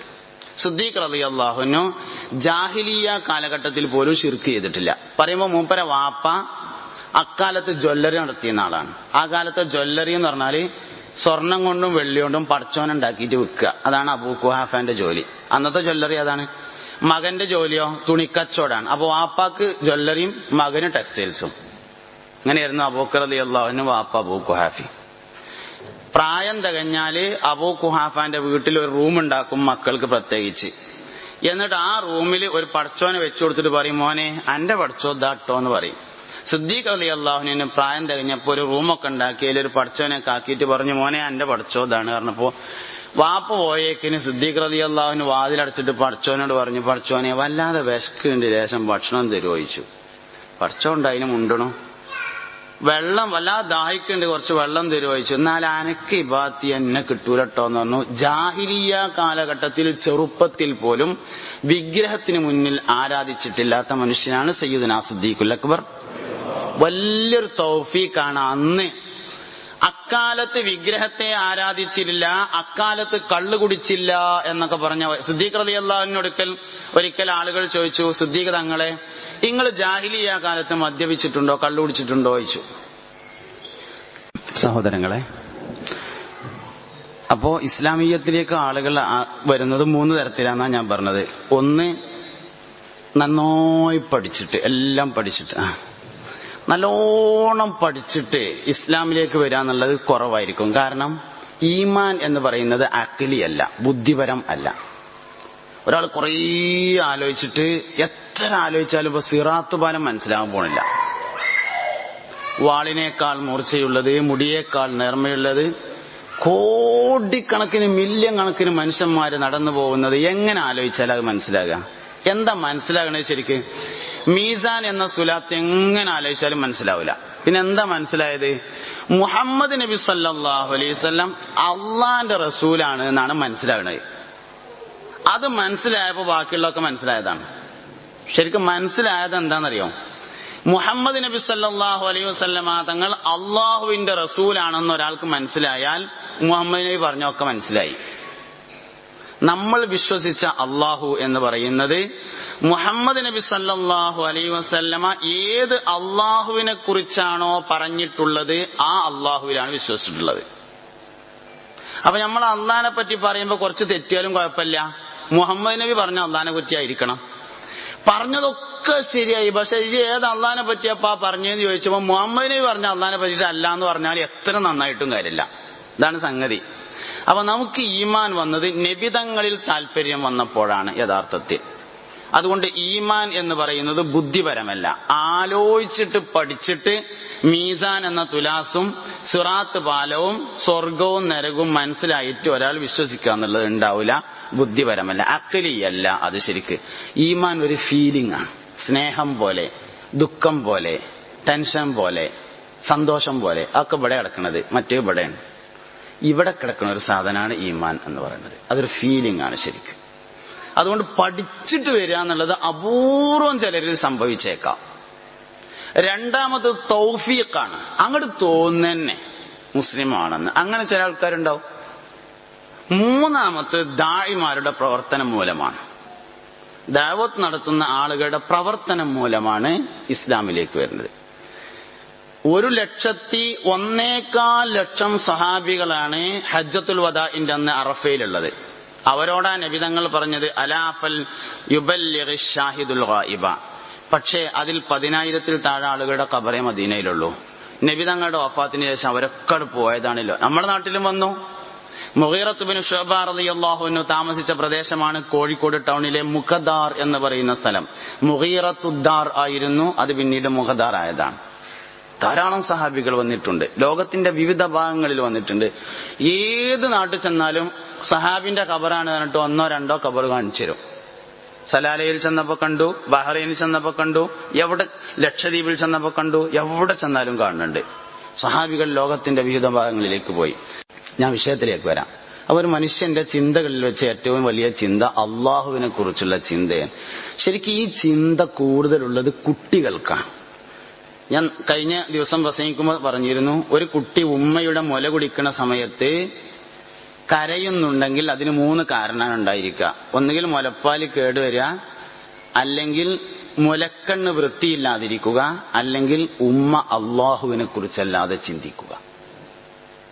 അപ്പൊ ഒരു കുട്ടിക്ക് ശരിക്കും മുല കൊടുക്കേണ്ടത് സുബ്ഹാനല്ലാഹ് സുബ്ഹാനല്ലാഹ് എന്ന ദിക്ർ ചൊല്ലിയിട്ടാണ്. ഒരിക്കലും വേറൊരു ശുഗൽ ചെയ്യുന്ന സമയത്ത്, അടുക്കളയിൽ ജോലി ചെയ്യുമ്പോൾ, പത്തിരി ചുടുമ്പോൾ, പത്തിരി പരത്തുമ്പോൾ, TV കാണുമ്പോൾ, വർത്താനം പറഞ്ഞുകൊണ്ടിരിക്കുമ്പോൾ കുട്ടികൾക്ക് മുല കൊടുക്കാൻ പാടില്ല. ഗഫലത്തിൽ മുല കൊടുക്കാനേ പാടില്ല. ഉമ്മ ഉറങ്ങിക്കൊണ്ടിരിക്കുമ്പോൾ യാതൊരു കാരണവശാലും കുട്ടിക്ക് മുല കൊടുക്കരുത്. കുട്ടികളുടെ ഗഫലത്തിന് അത് കാരണമാവും. മുല കുടിക്കുമ്പോൾ ഉമ്മയുടെ അവസ്ഥ എന്തായിരിക്കും, അതാണ് കുട്ടിയുടെ ജീവിതത്തിന്റെ അവസ്ഥ. അപ്പൊ അശ്രദ്ധയോടുകൂടെ ഒരിക്കലും ചെയ്യാൻ പാടില്ലാത്തതാണ്. കാരണം കുട്ടികൾ അയലാ മർത്തബയിലുള്ളവരാണ്, ഏറ്റവും വലിയ മർത്തബയിലാണ് കുട്ടികളുള്ളത്. നമ്മൾ വലിയ മനുഷ്യന്മാർക്ക് ഒരു അസുഖം ഉണ്ടായാൽ 100 വട്ടം ഫാത്തിഹ ഊതിയാൽ മാറൂല, പക്ഷെ കുട്ടിനെ ഒരു പ്രാവശ്യം ഊതിയാൽ മാറും. വലിയ മർത്തബയിലാണ് കുട്ടികളുള്ളത്. ഇലാഹിയായ ബന്ധമാണ് ശരിക്കും അവർക്കുള്ളത് എന്ന് കാണാൻ പറ്റും. ഒരു മനുഷ്യന്റെ ഖൽബ് അള്ളാഹുമായി എത്ര ബന്ധപ്പെട്ട് നിൽക്കുന്നുവോ അത്രയാണ് വിജയമുള്ളത്. വിജയം എന്ന് പറഞ്ഞാൽ അത്രയുമാണ്. മനസ്സിനെ അള്ളാഹുവിന് അർപ്പിക്കാൻ കഴിയുന്നതാണ് ഒരാളുടെ വിജയം. റുബൂബിയത്തിന്റെ ബോധമാണ് ഏറ്റവും വലിയ ബോധം എന്ന് പറയുന്നത്. ദുനിയാവിലെ എല്ലാ വസ്തുക്കളും അള്ളാഹുവിനെ അംഗീകരിക്കുകയാണ്. എല്ലാ സാധനവും അള്ളാഹുവിനെ അംഗീകരിക്കുകയാണ്. ഇമാം ഷഹറാനി റളിയല്ലാഹു അൻഹു പറഞ്ഞിരിക്കുന്നു, ഒരു മരം മുറിക്കുന്ന മനുഷ്യൻ 12 മണിക്കൂറിൽ കൂടുതൽ തസ്ബീഹ് ചൊല്ലണം. കാരണം മരം 24 മണിക്കൂറും തസ്ബീഹിലാണ്. മനുഷ്യനോട് 24 മണിക്കൂർ ചെയ്യാൻ വേണ്ടി നിർദ്ദേശിച്ചിട്ടില്ല. വദ്കുറുല്ലാഹ കസീറാ, നിങ്ങൾ അള്ളാഹുവിനെ അധികമായി ഓർക്കുക എന്നാണ് പറഞ്ഞിട്ടുള്ളത്. അധികം എന്ന് പറഞ്ഞാൽ 50% കൂടുതലാണ്. അതാണ് 12 മണിക്കൂറിൽ കൂടുതൽ എന്ന് പറഞ്ഞത്. മനുഷ്യനോട് കസീറാണ് പറഞ്ഞിട്ടുള്ളത്. കസീർ 50% കൂടുതൽ. 12 മണിക്കൂറിൽ കൂടുതൽ അള്ളാഹുവിനെ ഓർക്കുന്നവനാണ് മരം മുറിക്കാൻ അവകാശമുള്ളത്. കോഴിയെ അറുക്കുന്നവൻ 12 മണിക്കൂറിൽ കൂടുതൽ തസ്ബീഹ് ചൊല്ലണം. കാരണം കോഴി 24 മണിക്കൂറും തസ്ബീഹ് ചൊല്ലുന്ന ജീവിയാണ്. അള്ളാഹുവിന്റെ ദുനിയാവിൽ അള്ളാഹിനെ അംഗീകരിക്കണോ വേണ്ടയോ എന്നതിൽ സംശയമുള്ളത് മനുഷ്യന് മാത്രമേ ഉള്ളൂ. വേറൊരു ജീവിക്കും ആ സംശയമല്ല. എല്ലാ ജീവികളും അള്ളാഹുവിനെ അംഗീകരിച്ചു കൊണ്ടിരിക്കുകയാണ്. എല്ലാം അള്ളാഹുവിനനുസരിക്കുന്നു, എല്ലാം അള്ളാഹുവിന് കീഴ്പ്പെട്ടുകൊണ്ടിരിക്കുന്നു. മുഴുവൻ അള്ളാഹുവിന്റെ നിയന്ത്രണത്തിലാണ്. അള്ളാഹിന്റെ നിയന്ത്രണത്തിലല്ലാതെ ഈ ദുനിയാവിൽ ഒരു കാര്യം നടക്കണില്ല. മനുഷ്യനല്ലാത്ത മറ്റു ജീവികളിലേക്ക് ബന്ധപ്പെടുത്തി ഇതിനെ ആലോചിക്കുമ്പോൾ നമുക്ക് വളരെ പെട്ടെന്ന് മനസ്സിലാക്കാൻ കഴിയും. ഈ ദുനിയാവിൽ 20 ദശലക്ഷം ഇനം ജന്തുക്കൾ ജീവിച്ചുകൊണ്ടിരിക്കുന്നുണ്ട്. എല്ലാറ്റിനെയും അല്ലാഹു തആല വേറെ വേറെ വേറെയായി നോക്കിക്കൊണ്ടിരിക്കുന്നു.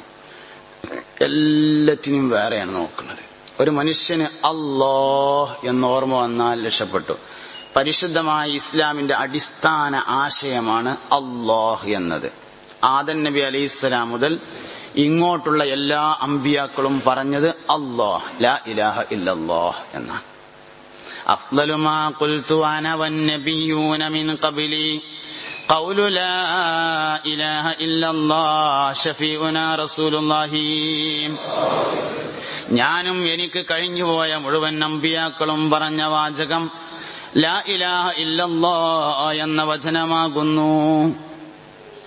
ഒരു മനുഷ്യന്റെ ഏറ്റവും വലിയ ശക്തി അഹദിയ്യത്താണ് എന്നാ. ബിലാലുൽ മുഅദ്ദിൻ റളിയല്ലാഹു അൻഹുവിനെ ഉമയ്യത്ത് മുതലാളി പായയിൽ കരട്ടി ചുരുട്ടിയിട്ട് മണലിൽ കിടത്തിയിട്ട് ഇങ്ങനെ പീഡിപ്പിക്കുന്ന സമയത്ത് ബിലാൽ റളിയല്ലാഹു അൻഹു വിളിച്ചു പറയുകയായിരുന്നു, അഹദുൻ അഹദ്. അഹദിയ്യത്താണ് ഏറ്റവും വലിയ ശക്തി. ഒരു മനുഷ്യന് അല്ലാഹ് എന്ന് ഓർമ്മ വരണം. പള്ളിയിൽ നിന്ന് നിസ്കരിക്കാൻ വേണ്ടി ബാങ്ക് വിളിക്കുകയാണ്. ഹയ്യാലസ്സലാ, നിസ്കരിക്കാൻ വരൂ എന്ന് പറയുമ്പോ ഞാൻ എങ്ങോട്ട് വരാം എന്ന് പറയാനല്ല നിർദ്ദേശിച്ചത്. ലാ ഹൗല വലാ ഖുവത ഇല്ലാ ബില്ലാഹ്, വിളിക്കുന്നത് നിസ്കരിക്കാനാണ് എന്ന് പറഞ്ഞിട്ട് കാര്യമില്ല. അല്ലാഹ് ഉദ്ദേശിച്ചാലല്ലാതെ വരാൻ കഴിയൂല എന്ന് അതിന്റെ അർത്ഥം. വിളിക്കുന്നത് നിസ്കരിക്കാനാ, ശരിയാ, അല്ലാഹ് ഉദ്ദേശിച്ചാലല്ലാതെ കഴിയില്ല. ദുനിയാവിൽ വന്നതിനു ശേഷം നാം ആദ്യമായി കേട്ട വിളി അല്ലാഹുവിലേക്കാണ്. അഷ്ഹദു അല്ലാ ഇലാഹ ഇല്ലല്ലാഹ്. ബാങ്ക് കൊടുത്തെന്ന് നമുക്ക് ദുനിയാവിൽ നിന്ന് നമ്മൾ ആദ്യമായി കേട്ട വിളി അല്ലാഹുവിലേക്കാണ്. ഫസ്റ്റ് നമ്മളിവിടെ വന്നിട്ട് കേട്ട വിളിയാണത്.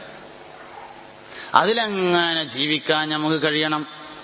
അള്ളാഹുവിന്റെ ഫളിലല്ലാതെ ദുനിയാവിലൊന്നും നടക്കുന്നില്ല.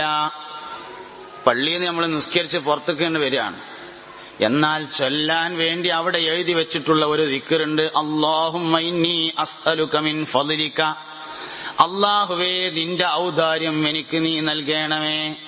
10,000 റക്അത്ത് മസ്ജിദുൽ ഹറാം എന്ന് നിസ്കരിച്ചിട്ട് പുറത്തേക്ക് വരുമ്പോഴും ചെല്ലാനുള്ളത് തന്നെയാണ്, അല്ലാഹുവേ നിന്റെ ഔദാര്യം എനിക്ക് നൽകണമേ. അള്ളാന്റെ ഔദാര്യം എത്ര കിട്ടിയാലും മതിയാവില്ല. അള്ളാഹുവിനെതിരെ മനുഷ്യനെ ചിന്തിപ്പിക്കലാണ് പിശാചിന്റെ ജോലി. ശൈത്താൻ ചെയ്യണത് അള്ളാഹു തആലക്കെതിരെ മനുഷ്യനെ ചിന്തിപ്പിക്കലാണ്. അവൻ നമ്മുടെ ആജന്മ ശത്രുവാണ്. നമ്മൾ ജനിച്ചതന്നെ ഓനിഷ്ടല്ല, പിന്നല്ലേ ബാക്കിയുള്ള കാര്യം. നമ്മൾ ജനിക്കുന്നതിന് മുമ്പേ അവൻ നമ്മുടെ ശത്രുവായിരുന്നു.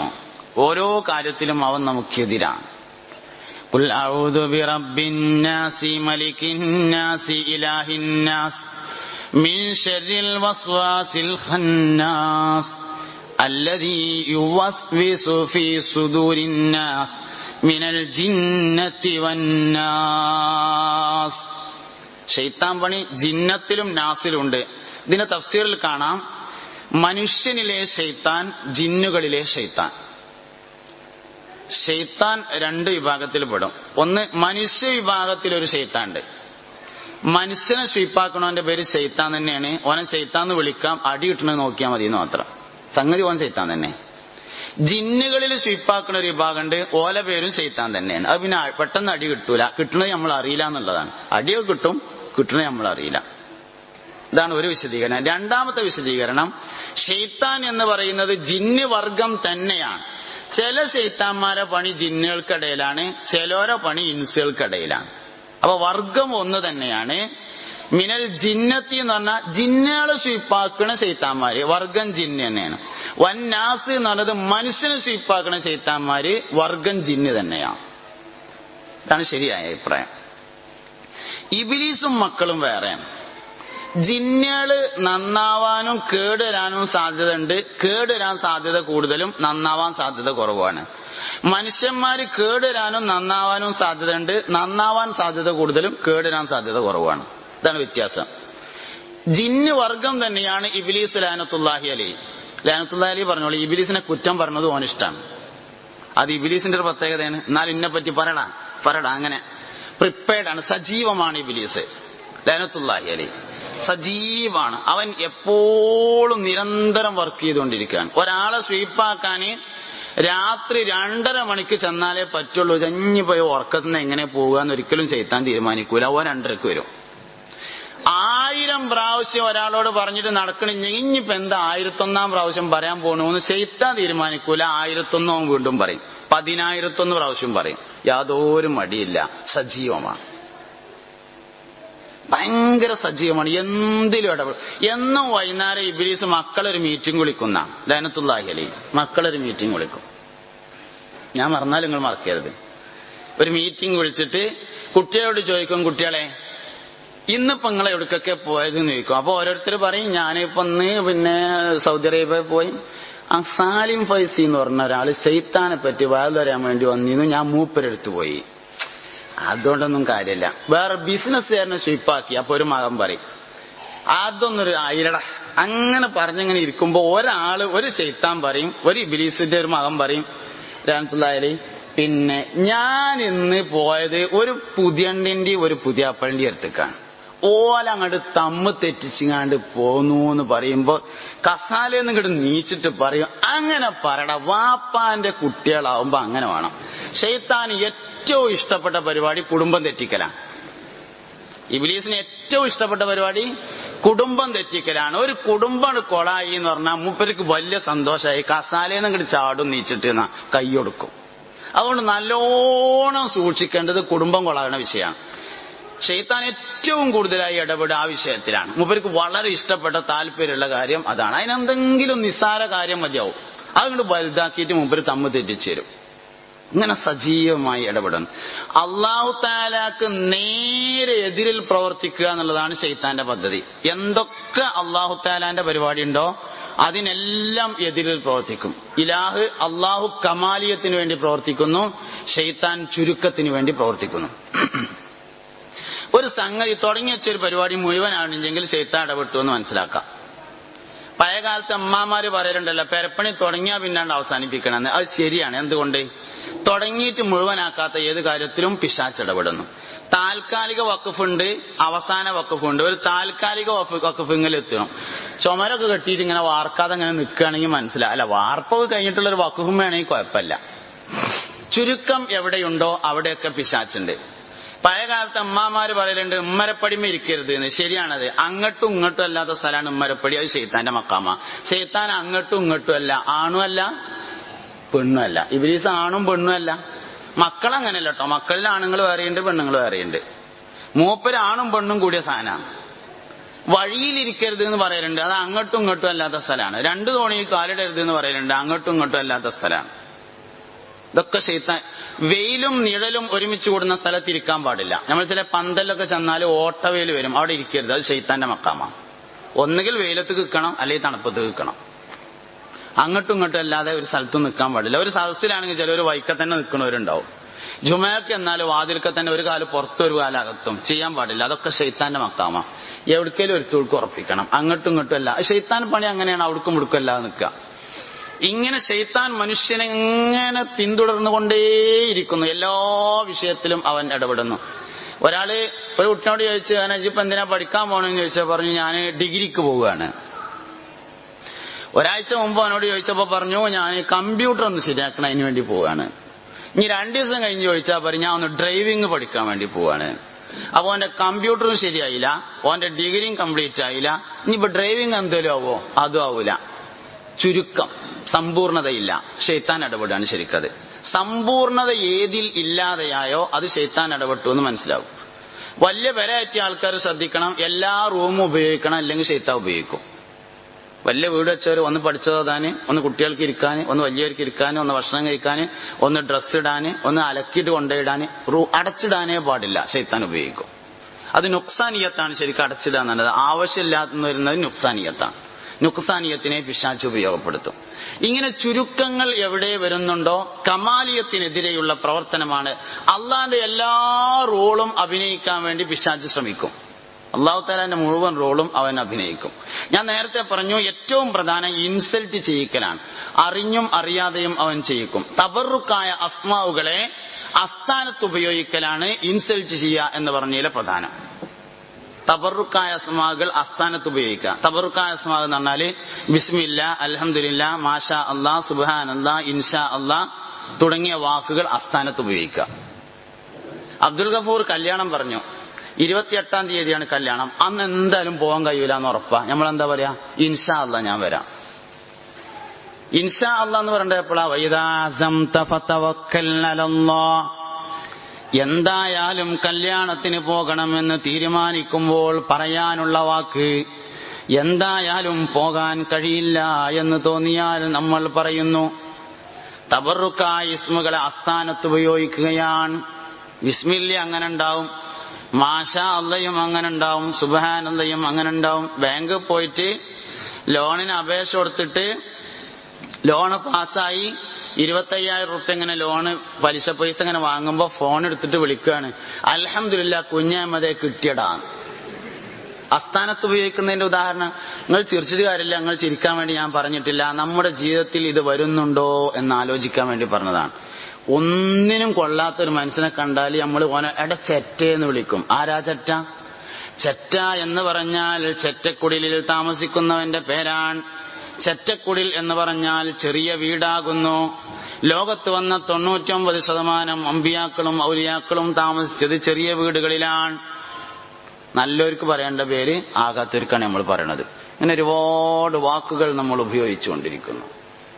ഒരുപാട് തെണ്ടി എന്ന് നമ്മൾ പറയും. തെണ്ടി എന്ന് പറഞ്ഞാൽ ആരാണെന്നറിയുമോ? കാട്ടിലൂടെ ഇബാദത്ത് ചെയ്തുകൊണ്ട് സാഹിദായി ജീവിക്കുന്ന മനുഷ്യൻ.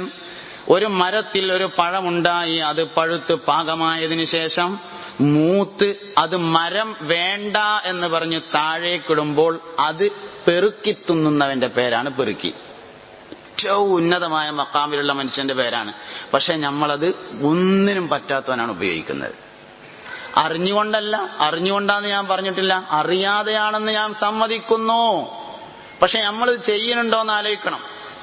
കക്കൂസില് ഒരാള് ബാത്റൂമിൽ കുറെ സമയം ഇരുന്നാല് ഇജെന്താ അവിടെ ഈത്തിക്കാഫ് ഇരിക്കുക എന്ന് ചോദിക്കും. ഈത്തിക്കാഫ് പറഞ്ഞാൽ എന്താ? മനീതകഫ യൗമൻ കാന ബൈനഹു വബൈനൻ നാരി സലാസ ഖനാദിഖ ഹബീബുനാ റസൂലുള്ളാഹി. ഒരാൾ ഒരു ദിവസം ഈത്തിക്കാഫ് ഇരുന്നാൽ അവന്റെയും നരകത്തിന്റെയും ഇടയിൽ 3 കടങ്ങുകൾ ഉണ്ടായിരിക്കുമെന്ന് ത്വാഹ നബി. അത്രയും പുണ്യമാക്കപ്പെട്ട ഒരു ഇബാദത്തിനെ ബാത്റൂമിലേക്ക് ചേർത്തി പറയുന്നു നമ്മൾ. ഇങ്ങനെ നമ്മൾ സംസാരിക്കുന്ന ഓരോ വാക്കും നോക്കി ശൈത്താൻ പിടികൂടുക ആദ്യം നാവുമ്മേണ്. ഫസ്റ്റ് നാവുമ്മേണ് പിടിക്കുന്നത്. സംസാരിക്കലല്ല ഒരു മനുഷ്യന്റെ ക്വാളിറ്റി, സംസാരിക്കാതിരിക്കലാണ് ഒരു മനുഷ്യന്റെ ക്വാളിറ്റി. സംസാരിക്കേണ്ട ആവശ്യമില്ല, സംസാരിക്കാതിരിക്കലാ ക്വാളിറ്റി. അല്ലാഹു റബ്ബുൽ ഇസ്സത്തിന്റെ പ്രവർത്തനങ്ങളെ അനുകരിച്ച് നേരെ എതിരിൽ പ്രവർത്തിക്കുക എന്നതാണ് പിശാചിന്റെ തന്ത്രം എന്നതാണ് ഞാൻ പറഞ്ഞത്. ഇബ്ലീസ് ലഅനത്തുല്ലാഹി അലൈഹി മനുഷ്യനെ എല്ലാ സമയത്തും അവൻ പിന്തുടരും. അള്ളാഹുവിനെ ഓർക്കരുത്, അതാണ് അവന്റെ ലക്ഷ്യം. അള്ളാഹുവിന് ചില വയതൊക്കെ ശരിക്കും ശൈത്താനാ പറഞ്ഞുതരാം. ഉദാഹരണം തൗബയെ കുറിച്ചുള്ള വയത്. ശൈത്താൻ തൗബന്റെ വയതൊക്കെ ഇങ്ങോട്ട് പറഞ്ഞു കേട്ടാല് എന്താ ഉണ്ടാകുക? കുറച്ച് തെറ്റിയാൻ തോന്നും. ശൈത്താന് ഫേസ്ബുക്കിനെ പറ്റിയൊക്കെ പറഞ്ഞാണ്ടല്ലോ, പറയുമ്പോ നമുക്ക് തോന്നും ഭയങ്കരമായിട്ട് വിമർശിക്കുകയാണെന്ന്. പക്ഷെ അത് പറഞ്ഞു കഴിഞ്ഞാൽ ഫേസ്ബുക്ക് ഉപയോഗിക്കാൻ തോന്നും, ട്വിറ്റർ ഉപയോഗിക്കാൻ തോന്നും, വാട്സപ്പ് ഉപയോഗിക്കാൻ തോന്നും. ബ്ലൂ ഫിലിം കാണരുത് എന്ന് ചിലപ്പോൾ ശൈത്താൻ നന്നായിട്ട് പറഞ്ഞു തരും. പക്ഷെ പറിച്ചു കഴിഞ്ഞാൽ നമുക്ക് എന്ത് തോന്നും? അതൊന്ന് കണ്ടോക്കാം എന്ന് തോന്നും. ശൈത്താന്റെ വയലുകൾക്കുള്ള പ്രത്യേകതയാണ്. നല്ല നല്ല പ്രസംഗമായിട്ടുണ്ട്. റമദാൻ മാസം ആയാലും തൗബന്റെ വയതുകൊണ്ട് പറയും. എന്താ അതിന്റെ അർത്ഥം? കുറച്ചൊക്കെ തെയ്യ, പിന്നെ അവസാനം അസ്തഗ്ഫിറുല്ലാഹ് പറഞ്ഞാൽ പോരേന്നാ. അർഹത ഇല്ലാത്തവർ പ്രസംഗിക്കുന്നു എങ്കിൽ ഷെയ്ത്താൻ അതിൽ വളരെ നന്നായി ഇടപെടുന്ന, ഷെയ്ത്താൻ ഏറ്റവും കൂടുതൽ ഇടപെടുന്ന ഇൽമു മാരിഫത്തിന്റെ ഇൽമാണ് എന്ന് ഇമാം ഷഹറാനി റളിയല്ലാഹു അൻഹു രേഖപ്പെടുത്തിയിട്ടുണ്ട്. ഏറ്റവും കൂടുതൽ ഇടപെടുക മാരിഫത്തിന്, അള്ളാഹിനെ പറ്റിയുള്ള വർത്താനത്തിലാണ് ഏറ്റവും കൂടുതലായി ഇടപെടുക. അള്ളാഹു തആല കാത്തു രക്ഷിക്കട്ടെ. ഷെയ്ത്താന്റെ എല്ലാ ഷർറുകളിൽ നിന്നും അവൻ നമ്മളെ സംരക്ഷിക്കട്ടെ. ഷെയ്ത്താനോട് മാറി നിൽക്കണമെങ്കിൽ അവനെ തൊട്ട് കാവൽ ചോദിക്കുക തന്നെ വേണം, എങ്കിലേ അവൻ മാറി നിൽക്കുകയുള്ളൂ. ഞാൻ നേരത്തെ പറഞ്ഞല്ലോ, ഇബ്ലീസ് ലഅനത്തുല്ലാഹി അലൈഹിക്ക് അവനെ കുറ്റം പറയുന്നതും ഇഷ്ടമാണ് എന്ന്. ഒരാളോ അവനെ ആക്ഷേപിച്ചെങ്ങനെ പറയുകയാണെങ്കിൽ അതും അവനെ സംബന്ധിച്ചോളം ഇഷ്ടമാണ്. ആ ഇഷ്ടമില്ലാതിരിക്കാനാണ് ലഅനത്തുല്ലാഹി അലൈഹി എന്ന് നമ്മൾ ഉപയോഗിക്കുന്നത്. നിരന്തരം നമ്മളോടൊപ്പം എപ്പോഴും. ഒരാൾ പെരേക്ക് ഇങ്ങനെ അങ്ങാടിയിൽ നിന്ന് പോവുകയാണെങ്കിൽ ഒപ്പം പോരും, ഞാനുണ്ട് നടക്കുക അറിയും. അങ്ങനെ അവൻ അവന്റെ വീട്ടിലേക്ക് അസ്സലാമു അലൈക്കും എന്ന് പറഞ്ഞിട്ട് കയറിയാൽ, ഓ പാർക്കാൻ ഈ പെര പറ്റൂല കേട്ടോ എന്ന് പറയുന്ന ഒരാൾ ആരും ഇല്ലാത്ത റൂമിലേക്കാണ് കയറണതെങ്കിലും സലാം പറയണമെന്നാ. അസ്സലാമു അലൈന വഅലാ ഇബാദില്ലാഹി സ്വാലിഹീൻ എന്നാണ് അപ്പൊ സലാം പറയണ്ടേ. നമ്മളെ വീട് തുറന്നിട്ട് നമ്മൾ റൂമിലേക്ക് അല്ലെങ്കിൽ വീട്ടിലേക്കാണ് കയറുമ്പോൾ ആരും വീട്ടിലില്ല, എന്നാലും സലാം പറഞ്ഞാലേ ശൈത്താൻ പോവുള്ളൂ. അപ്പൊ സലാം പറയേണ്ടത് അസ്സലാമു അലൈന വഅലാ ഇബാദില്ലാഹി സ്വാലിഹീൻ എന്ന് പറഞ്ഞിട്ട് വേണം കയറാൻ, എന്നാലേ മൂപ്പര് പോവുള്ളൂ. അല്ലെങ്കിൽ മൂപ്പര് അങ്ങനെ ഭക്ഷണം കഴിക്കാൻ ഇരിക്കുമ്പോൾ മൂപ്പരും കൂടെ വന്നിരിക്കും. ചാടിയ ഭക്ഷണം, നേരത്തേക്ക് ചാടിയ ഭക്ഷണം ഇങ്ങനെ എടുത്ത് കഴിക്കാൻ വേണ്ടി ശ്രമിക്കും. അപ്പൊ ചാടിയ ഉടനെ നമ്മളത് ഇങ്ങോട്ട് എടുക്കുകയാണെങ്കിൽ മക്കളോട് പറയുന്ന, മക്കളെ തിന്നാൻ ഇവിടെ കിട്ടൂല കേട്ടോ, നമ്മൾ പോകാന്ന്. താമസത്തിനും പറ്റൂല, ഭക്ഷണം കിട്ടൂല എന്ന് വന്നാലേ പോവുള്ളൂ. ഹബീബുനാ റസൂലുള്ളാഹി സ്വല്ലല്ലാഹു അലൈഹി വസല്ലം തങ്ങൾ പറഞ്ഞ ഒരു ഹദീസ് സാന്ദർഭികമായി ഓർമ്മപ്പെടുത്തട്ടെ. ഭക്ഷണം കഴിക്കുമ്പോൾ പാത്രത്തിൽ നിന്നും പുറത്തേക്ക് ചാടുന്ന ഭക്ഷണം 2 രോഗങ്ങൾക്ക് ശിഫയാണെന്ന് പുണ്യനബി സല്ലല്ലാഹു അലൈഹി വസല്ലമ പറഞ്ഞിരിക്കുന്നു. ഒന്ന് ജുനൂനിനാണ്, മറ്റൊന്ന് ജുദാമിനാണ്. കുഷ്ഠം, ഭ്രാന്ത് എന്നീ 2 രോഗങ്ങൾക്ക് പ്ലേറ്റിൽ നിന്ന് താഴേക്ക് ചാടുന്ന ഭക്ഷണം ശിഫയാണെന്ന് തോഹ നബി. മരുന്നില്ലെന്ന് ലോകത്ത് വിധി പറയപ്പെട്ട 2 രോഗാണ് ഭ്രാന്തും കുഷ്ഠവും. അത് രണ്ടിനും നമ്മളെ പെരയെ തന്നെ മരുന്നുണ്ടാവുമ്പോ എന്തുകൊണ്ട് അത് നമുക്ക് എടുത്ത് കഴിച്ചൂടാ? എന്തുകൊണ്ട് എടുത്ത് കഴിച്ചൂടാ?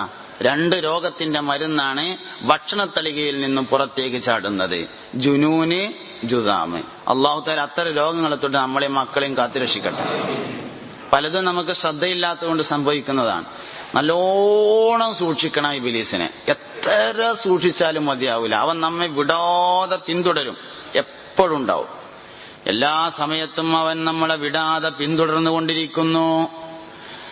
പലപ്പോഴും നമ്മളെ അങ്ങാടിയിലേക്ക് കൊണ്ടുപോകുന്നത് പിശാചാണ്, പലപ്പോഴും അങ്ങാടിയിൽ നിന്ന് വീട്ടിലേക്ക് കൊണ്ടുവരുന്നത് പിശാചാണ്. ചിലപ്പോൾ നിസ്കരിക്കാൻ അവൻ നമ്മളെ കൊണ്ടുപോകും, മറ്റു ചിലപ്പോൾ പള്ളിയിലേക്ക് അവൻ നമ്മളെ കൊണ്ടുപോകും. ചിലപ്പോൾ നമ്മളെ ഹജ്ജിന് പറഞ്ഞേക്കുന്നത് ശൈത്താൻ തന്നെ ആയിരിക്കും, ചിലപ്പോ നമ്മളെ ഉംറക്ക് പറഞ്ഞേക്കുന്നത് പിശാചായിരിക്കും. എന്താ ശൈത്താന്റെ അതിലെ താല്പര്യം?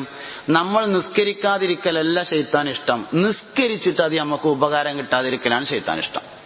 നമ്മൾ നോമ്പ് നോൽക്കാതിരിക്കലല്ല പിശാചിനിഷ്ടം, നമ്മൾ ഹജ്ജ് ചെയ്യണം, ചെയ്തിട്ട് നാട്ടിൽ വന്നിട്ട് 10 കൊല്ലം കഴിഞ്ഞാലും അതിങ്ങനെ പറഞ്ഞിരിക്കണം, അതാണ് ഇഷ്ടം.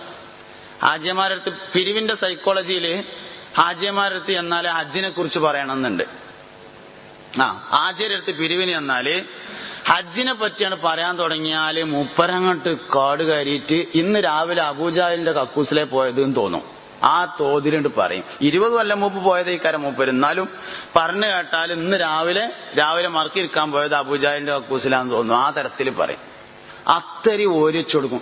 അതുകൊണ്ട് തന്നെ അള്ളാഹു തആല നിസ്കരിക്കാൻ നിൽക്കുമ്പോ നിന്നേക്കിന് നിയ്യത്ത് ചെയ്താൽ മതി. നോമ്പിന് 12 മണിക്കൂർ സമയമുണ്ട് നിയ്യത്ത് ചെയ്യാന്. ചെയ്യുമ്പോ ശരിയായിട്ടില്ലെങ്കിലും കുഴപ്പമില്ല, 12 മണിക്കൂറിന്റെ ഉള്ളിൽ നേരാക്കിയാൽ മതി. ഹജ്ജിന് 2 മാസമുണ്ട്. അപേക്ഷ കൊടുക്കുമ്പോ ഇനിയിപ്പോ എങ്ങനെ കൊടുക്കാതിരിക്കുക, നാട്ടുകാരൊക്കെ അറിയില്ലേ ഇത്രയും നാളും പ്രായമായിട്ട് ഹജ്ജിന് പോയിട്ടില്ലാന്ന്. അങ്ങോട്ട് കൊടുത്തതാ. കിട്ടിയതിന്റെ ശേഷം പോണതിന്റെ ഉള്ളിലെങ്കിലും നിയ്യത്ത് നേരായി കിട്ടിയാൽ മതി. അതുണ്ടായില്ലെങ്കിലാണ് പോയി എന്നിട്ട് ഇതിങ്ങനെ ഓരിച്ചെടുക്കുക. ഇതിങ്ങനെ ഹജ്ജ് വിശദീകരിക്കാന്ന് പറഞ്ഞാൽ ഭയങ്കര രസമായിട്ട് ചില ആൾക്കാർക്ക് തോന്നും. ശൈത്താൻ കട്ടുണ്ടോണ അമലുകളിലെ 1-ാം സ്ഥാനത്ത് നിൽക്കുന്ന അമല് ഹജ്ജാണ്. 2-ാം സ്ഥാനത്ത് സക്കാത്താണ്. 3-ാം സ്ഥാനത്ത് നോമ്പാണ്. 4-ാം സ്ഥാനത്ത് നിസ്കാരാണ്. 5-ാം സ്ഥാനത്ത് ശഹദത്തുലിമയാണ്. ശൈത്താൻ കക്കുന്നത് ഇവിടുന്ന് അങ്ങോട്ടാണ്. ക്രമം അവിടുന്ന് ഇങ്ങോട്ടാണ്. ശൈത്താൻ കക്ക് ഇവിടുന്ന് അങ്ങോട്ടാണ്. ആദ്യം മൂപ്പരെടുക്കുക ഹജ്ജിനെ ഫസ്റ്റ് ദുരുപയോഗം ചെയ്യാം. ഇങ്ങനെ എല്ലാ അമലുകളെയും അവൻ നമുക്ക് ദുരുപയോഗം ചെയ്ത് കാണിച്ചു തരും. എന്നിട്ട് നമുക്ക് ഭയങ്കര റാഹത്തും തരും മൂപ്പര്. പക്ഷേ മരിക്കണത് വരെ ഉണ്ടാവുള്ളൂ. റൂഹാണ്ട് പിരിഞ്ഞാല് മരിക്കാൻ നേരത്തെ മനുഷ്യന്റെ അടുത്ത് ഇബ്ലീസ് വരും, ലഅനത്തുല്ലാഹി അലൈഹി. എന്നിട്ട് ജീവിതകാലത്ത് ഏറ്റവും ഇഷ്ടപ്പെട്ട വെള്ളം കൊണ്ടുവരും. ഏറ്റവും ജീവിതകാലത്ത് ഇഷ്ടപ്പെട്ട വെള്ളം. മരിക്കണ സമയത്തുള്ള ദാഹം എന്ന് പറഞ്ഞാല് നൈൽ നദിന്ന് ഒരു തോട് ഇങ്ങനെ കീറിത്തന്ന് മുഴുവൻ കുടിച്ചാലും തീരാത്തതാണ്. അപ്പോ നമ്മളെ ബന്ധുക്കള് ഒരു പഞ്ഞി കോട്ടന്മേ വെള്ളം നനച്ചിട്ട് ചുണ്ട് ഇങ്ങനെ നനച്ചു തരും. ഓലെ കൊണ്ട് അത്രേ ചെയ്യാൻ പറ്റുള്ളൂ. ഓല അതിങ്ങനെ ചെയ്തു തരും. നമ്മക്കാണെങ്കിൽ നൈൽ നദി മുഴുവൻ കുടിച്ചാലും തീരൂല. ആ സമയത്ത് ഇബ്ലീസ് ലഅനത്തുല്ലാഹി അലൈഹി വരും. കയ്യില് ജീവിതകാലത്ത് ഏറ്റവും ഇഷ്ടപ്പെട്ട വെള്ളം ഏതാണോ അതുണ്ടാവും. ജീരകവെള്ളം വേണ്ടവർക്ക് അത്, പാല് വേണ്ടവർക്ക് അത്, ജ്യൂസ് വേണ്ടവർക്ക് അത്. ജീവിതത്തിൽ ഏറ്റവും ഇഷ്ടപ്പെട്ട വെള്ളം. എന്നിട്ട് അതും കൊടുന്നാണ്ട് ഇങ്ങനെ മൂപ്പര് നിന്നിട്ട് പറയും, എടാ എനിക്ക് ഈ വെള്ളമാണെങ്കിൽ രണ്ടാലൊരു കാര്യം ചെയ്താൽ മതി. ഒന്നുകിൽ അള്ളാഹു നിന്റെ റബ്ബല്ല എന്ന് പറയുക, അല്ലെങ്കിലോ അള്ള റബ്ബായിക്കോട്ടെ കുഴപ്പമില്ല ഞാനും കൂടി റബ്ബാണെന്ന് പറഞ്ഞാൽ ഇത് തരാം. ഈമാൻ നേർമയായൊരു മനുഷ്യൻ ഈ രംഗത്ത് ഇതങ്ങോട്ട് പറയാൻ ശ്രമിക്കുന്നതോടുകൂടെ റൂഹാണ് പോകും. ഓൻ വെള്ളം തരുമൊന്നുമില്ല. എങ്ങനെ ഇടങ്ങാറാക്കിയിട്ട് ആ വെള്ളം തരികയാണെങ്കിൽ തിരക്കില്ല, അതുമില്ല. അവൻ നമ്മുടെ ശത്രുവാണ്. ദാഹം മൗത്തത് കൂട്ടിടും, ഇബ്ലീസ് കൂസിനെ കാട്ടിടും, നേരമലൈൻ അവനട്ടുവാൻ ബദരിങ്ങളാൽ തുണ റബ്ബന. ലാ ഇലാഹ ലാ ഇലാഹ ഇല്ലല്ലാഹ് ലാ ഇലാഹ ഇല്ലല്ലാഹു മുഹമ്മദുർ അല്ലയെ മാത്രം കൊള്ളടോ, മറ്റതെല്ലതും റോട്ടിൽ തള്ളടോ. അല്ലയുണ്ടെങ്കിലുണ്ട് സർവ്വതും, ഇല്ലെങ്കിൽ ഒന്നുമില്ലടോ. ലാ ഇലാഹ ലാ ഇലാഹ ഇല്ലല്ലാഹ് ലാ ഇലാഹ ഇല്ലല്ലാഹു എള്ളിലെണ്ണ പോൽ കള്ളിൽ ലഹരി പോൽ പാലിൽ വെണ്ണ പോൽ നിന്നിലും ഉള്ള റബ്ബിനെ മറ്റെവിടെയും തെണ്ടി നേരം കൊല്ലണ്ടടോ. ഇല്ലല്ലാഹു ലാ ഇലാഹ ഇല്ലല്ലാഹ് ലാ ഇലാഹ ഇല്ലല്ലാഹു മുഹമ്മദുർ പള്ളി തച്ചുടച്ചല്ലയെ കടിഞ്ഞാണിടാൻ തുനിയുന്നവർ കുള്ളവും വെള്ളി വല്ലതും തന്നെ അല്ലയാണെന്നറിയിക്കട്ടെ. ലാ ഇലാഹ ഇല്ലല്ലാഹു ഇല്ലല്ലാഹ് ലാ ഇലാഹ ഇല്ലല്ലാഹു മുഹമ്മദുർ പാമ്പിനെ ഭയക്കുന്ന രീതിയിൽ റബ്ബിനെ ഭയ വെക്കണ്ടടോ ഉപ്പയെ പ്രിയം വെച്ച രീതിയിൽ റബ്ബിനെ പ്രിയം വെക്കടോ ലാ ഇലാഹ ലാ ഇലാഹ ഇല്ലല്ലാഹ് ലാ ഇലാഹ ഇല്ലല്ലാഹു മുഹമ്മദുർ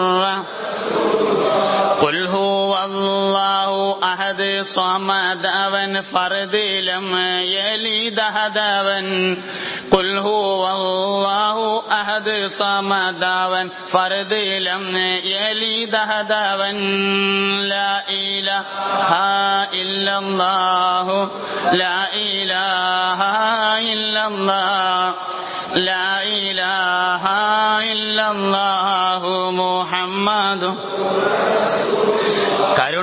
കരുണക്കടലിനെ നരകമാക്കുന്ന നീതിശാസ്ത്രങ്ങൾ പൊള്ളടോ മധുരത്തെ നീനു കൈപ്പൂരസമെന്നു പറയും വിഡ്ഢിയെ വെടിയടോ ഇല്ലല്ലാഹു ലാ ഇലാഹ ഇല്ലല്ലാഹ് ലാ ഇലാഹ ഇല്ലല്ലാഹു മുഹമ്മദുർ നീയില്ലെങ്കിൽ പിന്നെന്തിനിങ്ങനെ മിഥ്യയിലെ ഭയക്കുന്നടോ ഉള്ളവൻ ഏകനല്ല മധുരിത കരുണക്കടലെന്നതോർക്കടോ ലാ ഇലാഹ ലാ ഇലാഹ ഇല്ലല്ലാഹ് ലാ ഇലാഹ ഇല്ലല്ലാഹു മുഹമ്മദുർ കള്ള് ശാപ്പിൽ നീ കേറിടാത്തത് സ്വർഗക്കള്ളിനു കോതിച്ചിട്ടോ പെണ്ണിനാലെ നീ നാറിടാത്തത് ഹൂറിമാരെ നുണച്ചിട്ടോ ലാ ഇലാഹ ഇല്ലല്ലാഹു ലാ ഇലാഹ ഇല്ലല്ലാഹ് ലാ ഇലാഹ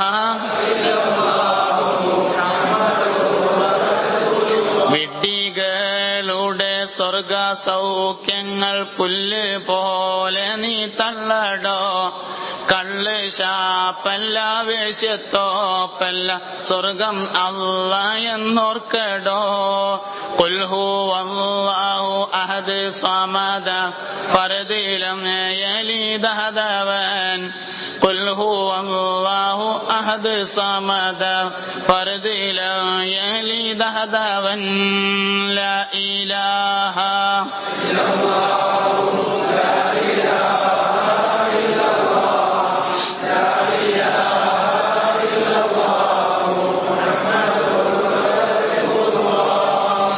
സ്വർഗമാണല്ല നരകമല്ലടോ സ്നേഹമാണവനറിയടോ നരക ജീവിതം സ്വർഗമാക്കൂ അവനെ നീ സ്വന്തമാക്കടോ ലാ ഇലാഹ ഇല്ലല്ലാഹു ലാ ഇലാഹ ഇല്ലല്ലാഹ് ലാ ഇലാഹ ഇല്ലല്ലാഹു ഹുബ്ബ് കൊണ്ട് നീ റബ്ബിൽ വിലയം ചെയ്യിൽ ജന്മം പാലിത്തടോ ഹുബ്ബില്ലാതെ നീ രണ്ട് ലോകം കളയുന്നതെന്തടോ ലാ ഇലാഹ ലാ ഇലാഹ ഇല്ലല്ലാഹ് ലാ ഇലാഹ ഇല്ലല്ലാഹു ഔലിയാക്കൾക്ക് പേടിയില്ലെന്ന് സൂക്തം ഖുർആനിലില്ലടോ ഹുബ്ബ് തന്നെ അവർക്ക് പേടിയും ഹുബ്ബും രണ്ടല്ല ഒന്നടോ ലാ ഇലാഹ ലാ ഇലാഹ ഇല്ലല്ലാഹ് ലാ ഇലാഹ ഇല്ലല്ലാഹു മുഹമ്മദുർ റസൂലുള്ളാഹ് പണ്ട് മരിച്ച ജാഹില് ഹുബിനായി കൊതിക്കണ് വിഡ്ഢികളുടെ സ്വർഗ നരകങ്ങൾ കാട് കെട്ടിക്കിടക്കണ്.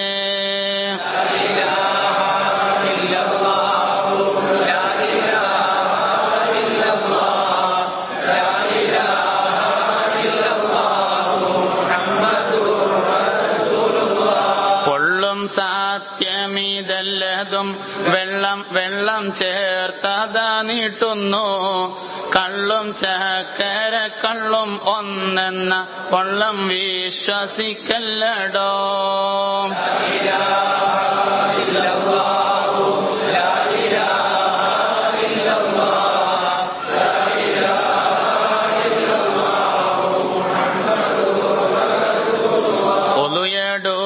ുമ്പോൾ ആദ്യം കൽബിനു തന്നെ നീ വോളു ചെയ്യടോ. പായ്വിരിക്കുമ്പോൾ ആദ്യം കൽബിലൊരുക്കൻ പായ വിരിക്കടോ. ഖുൽ ഹുവല്ലാഹു അഹദ് സ്വമദവൻ ഫർദിലം യലിദദവൻ. ഖുൽ ഹുവല്ലാഹു അഹദ് സ്വമദ ഫർദിലം യലിദദവൻ. ലാ ഇലാഹ ഇല്ലല്ലാഹ് ലാ ഇലാഹ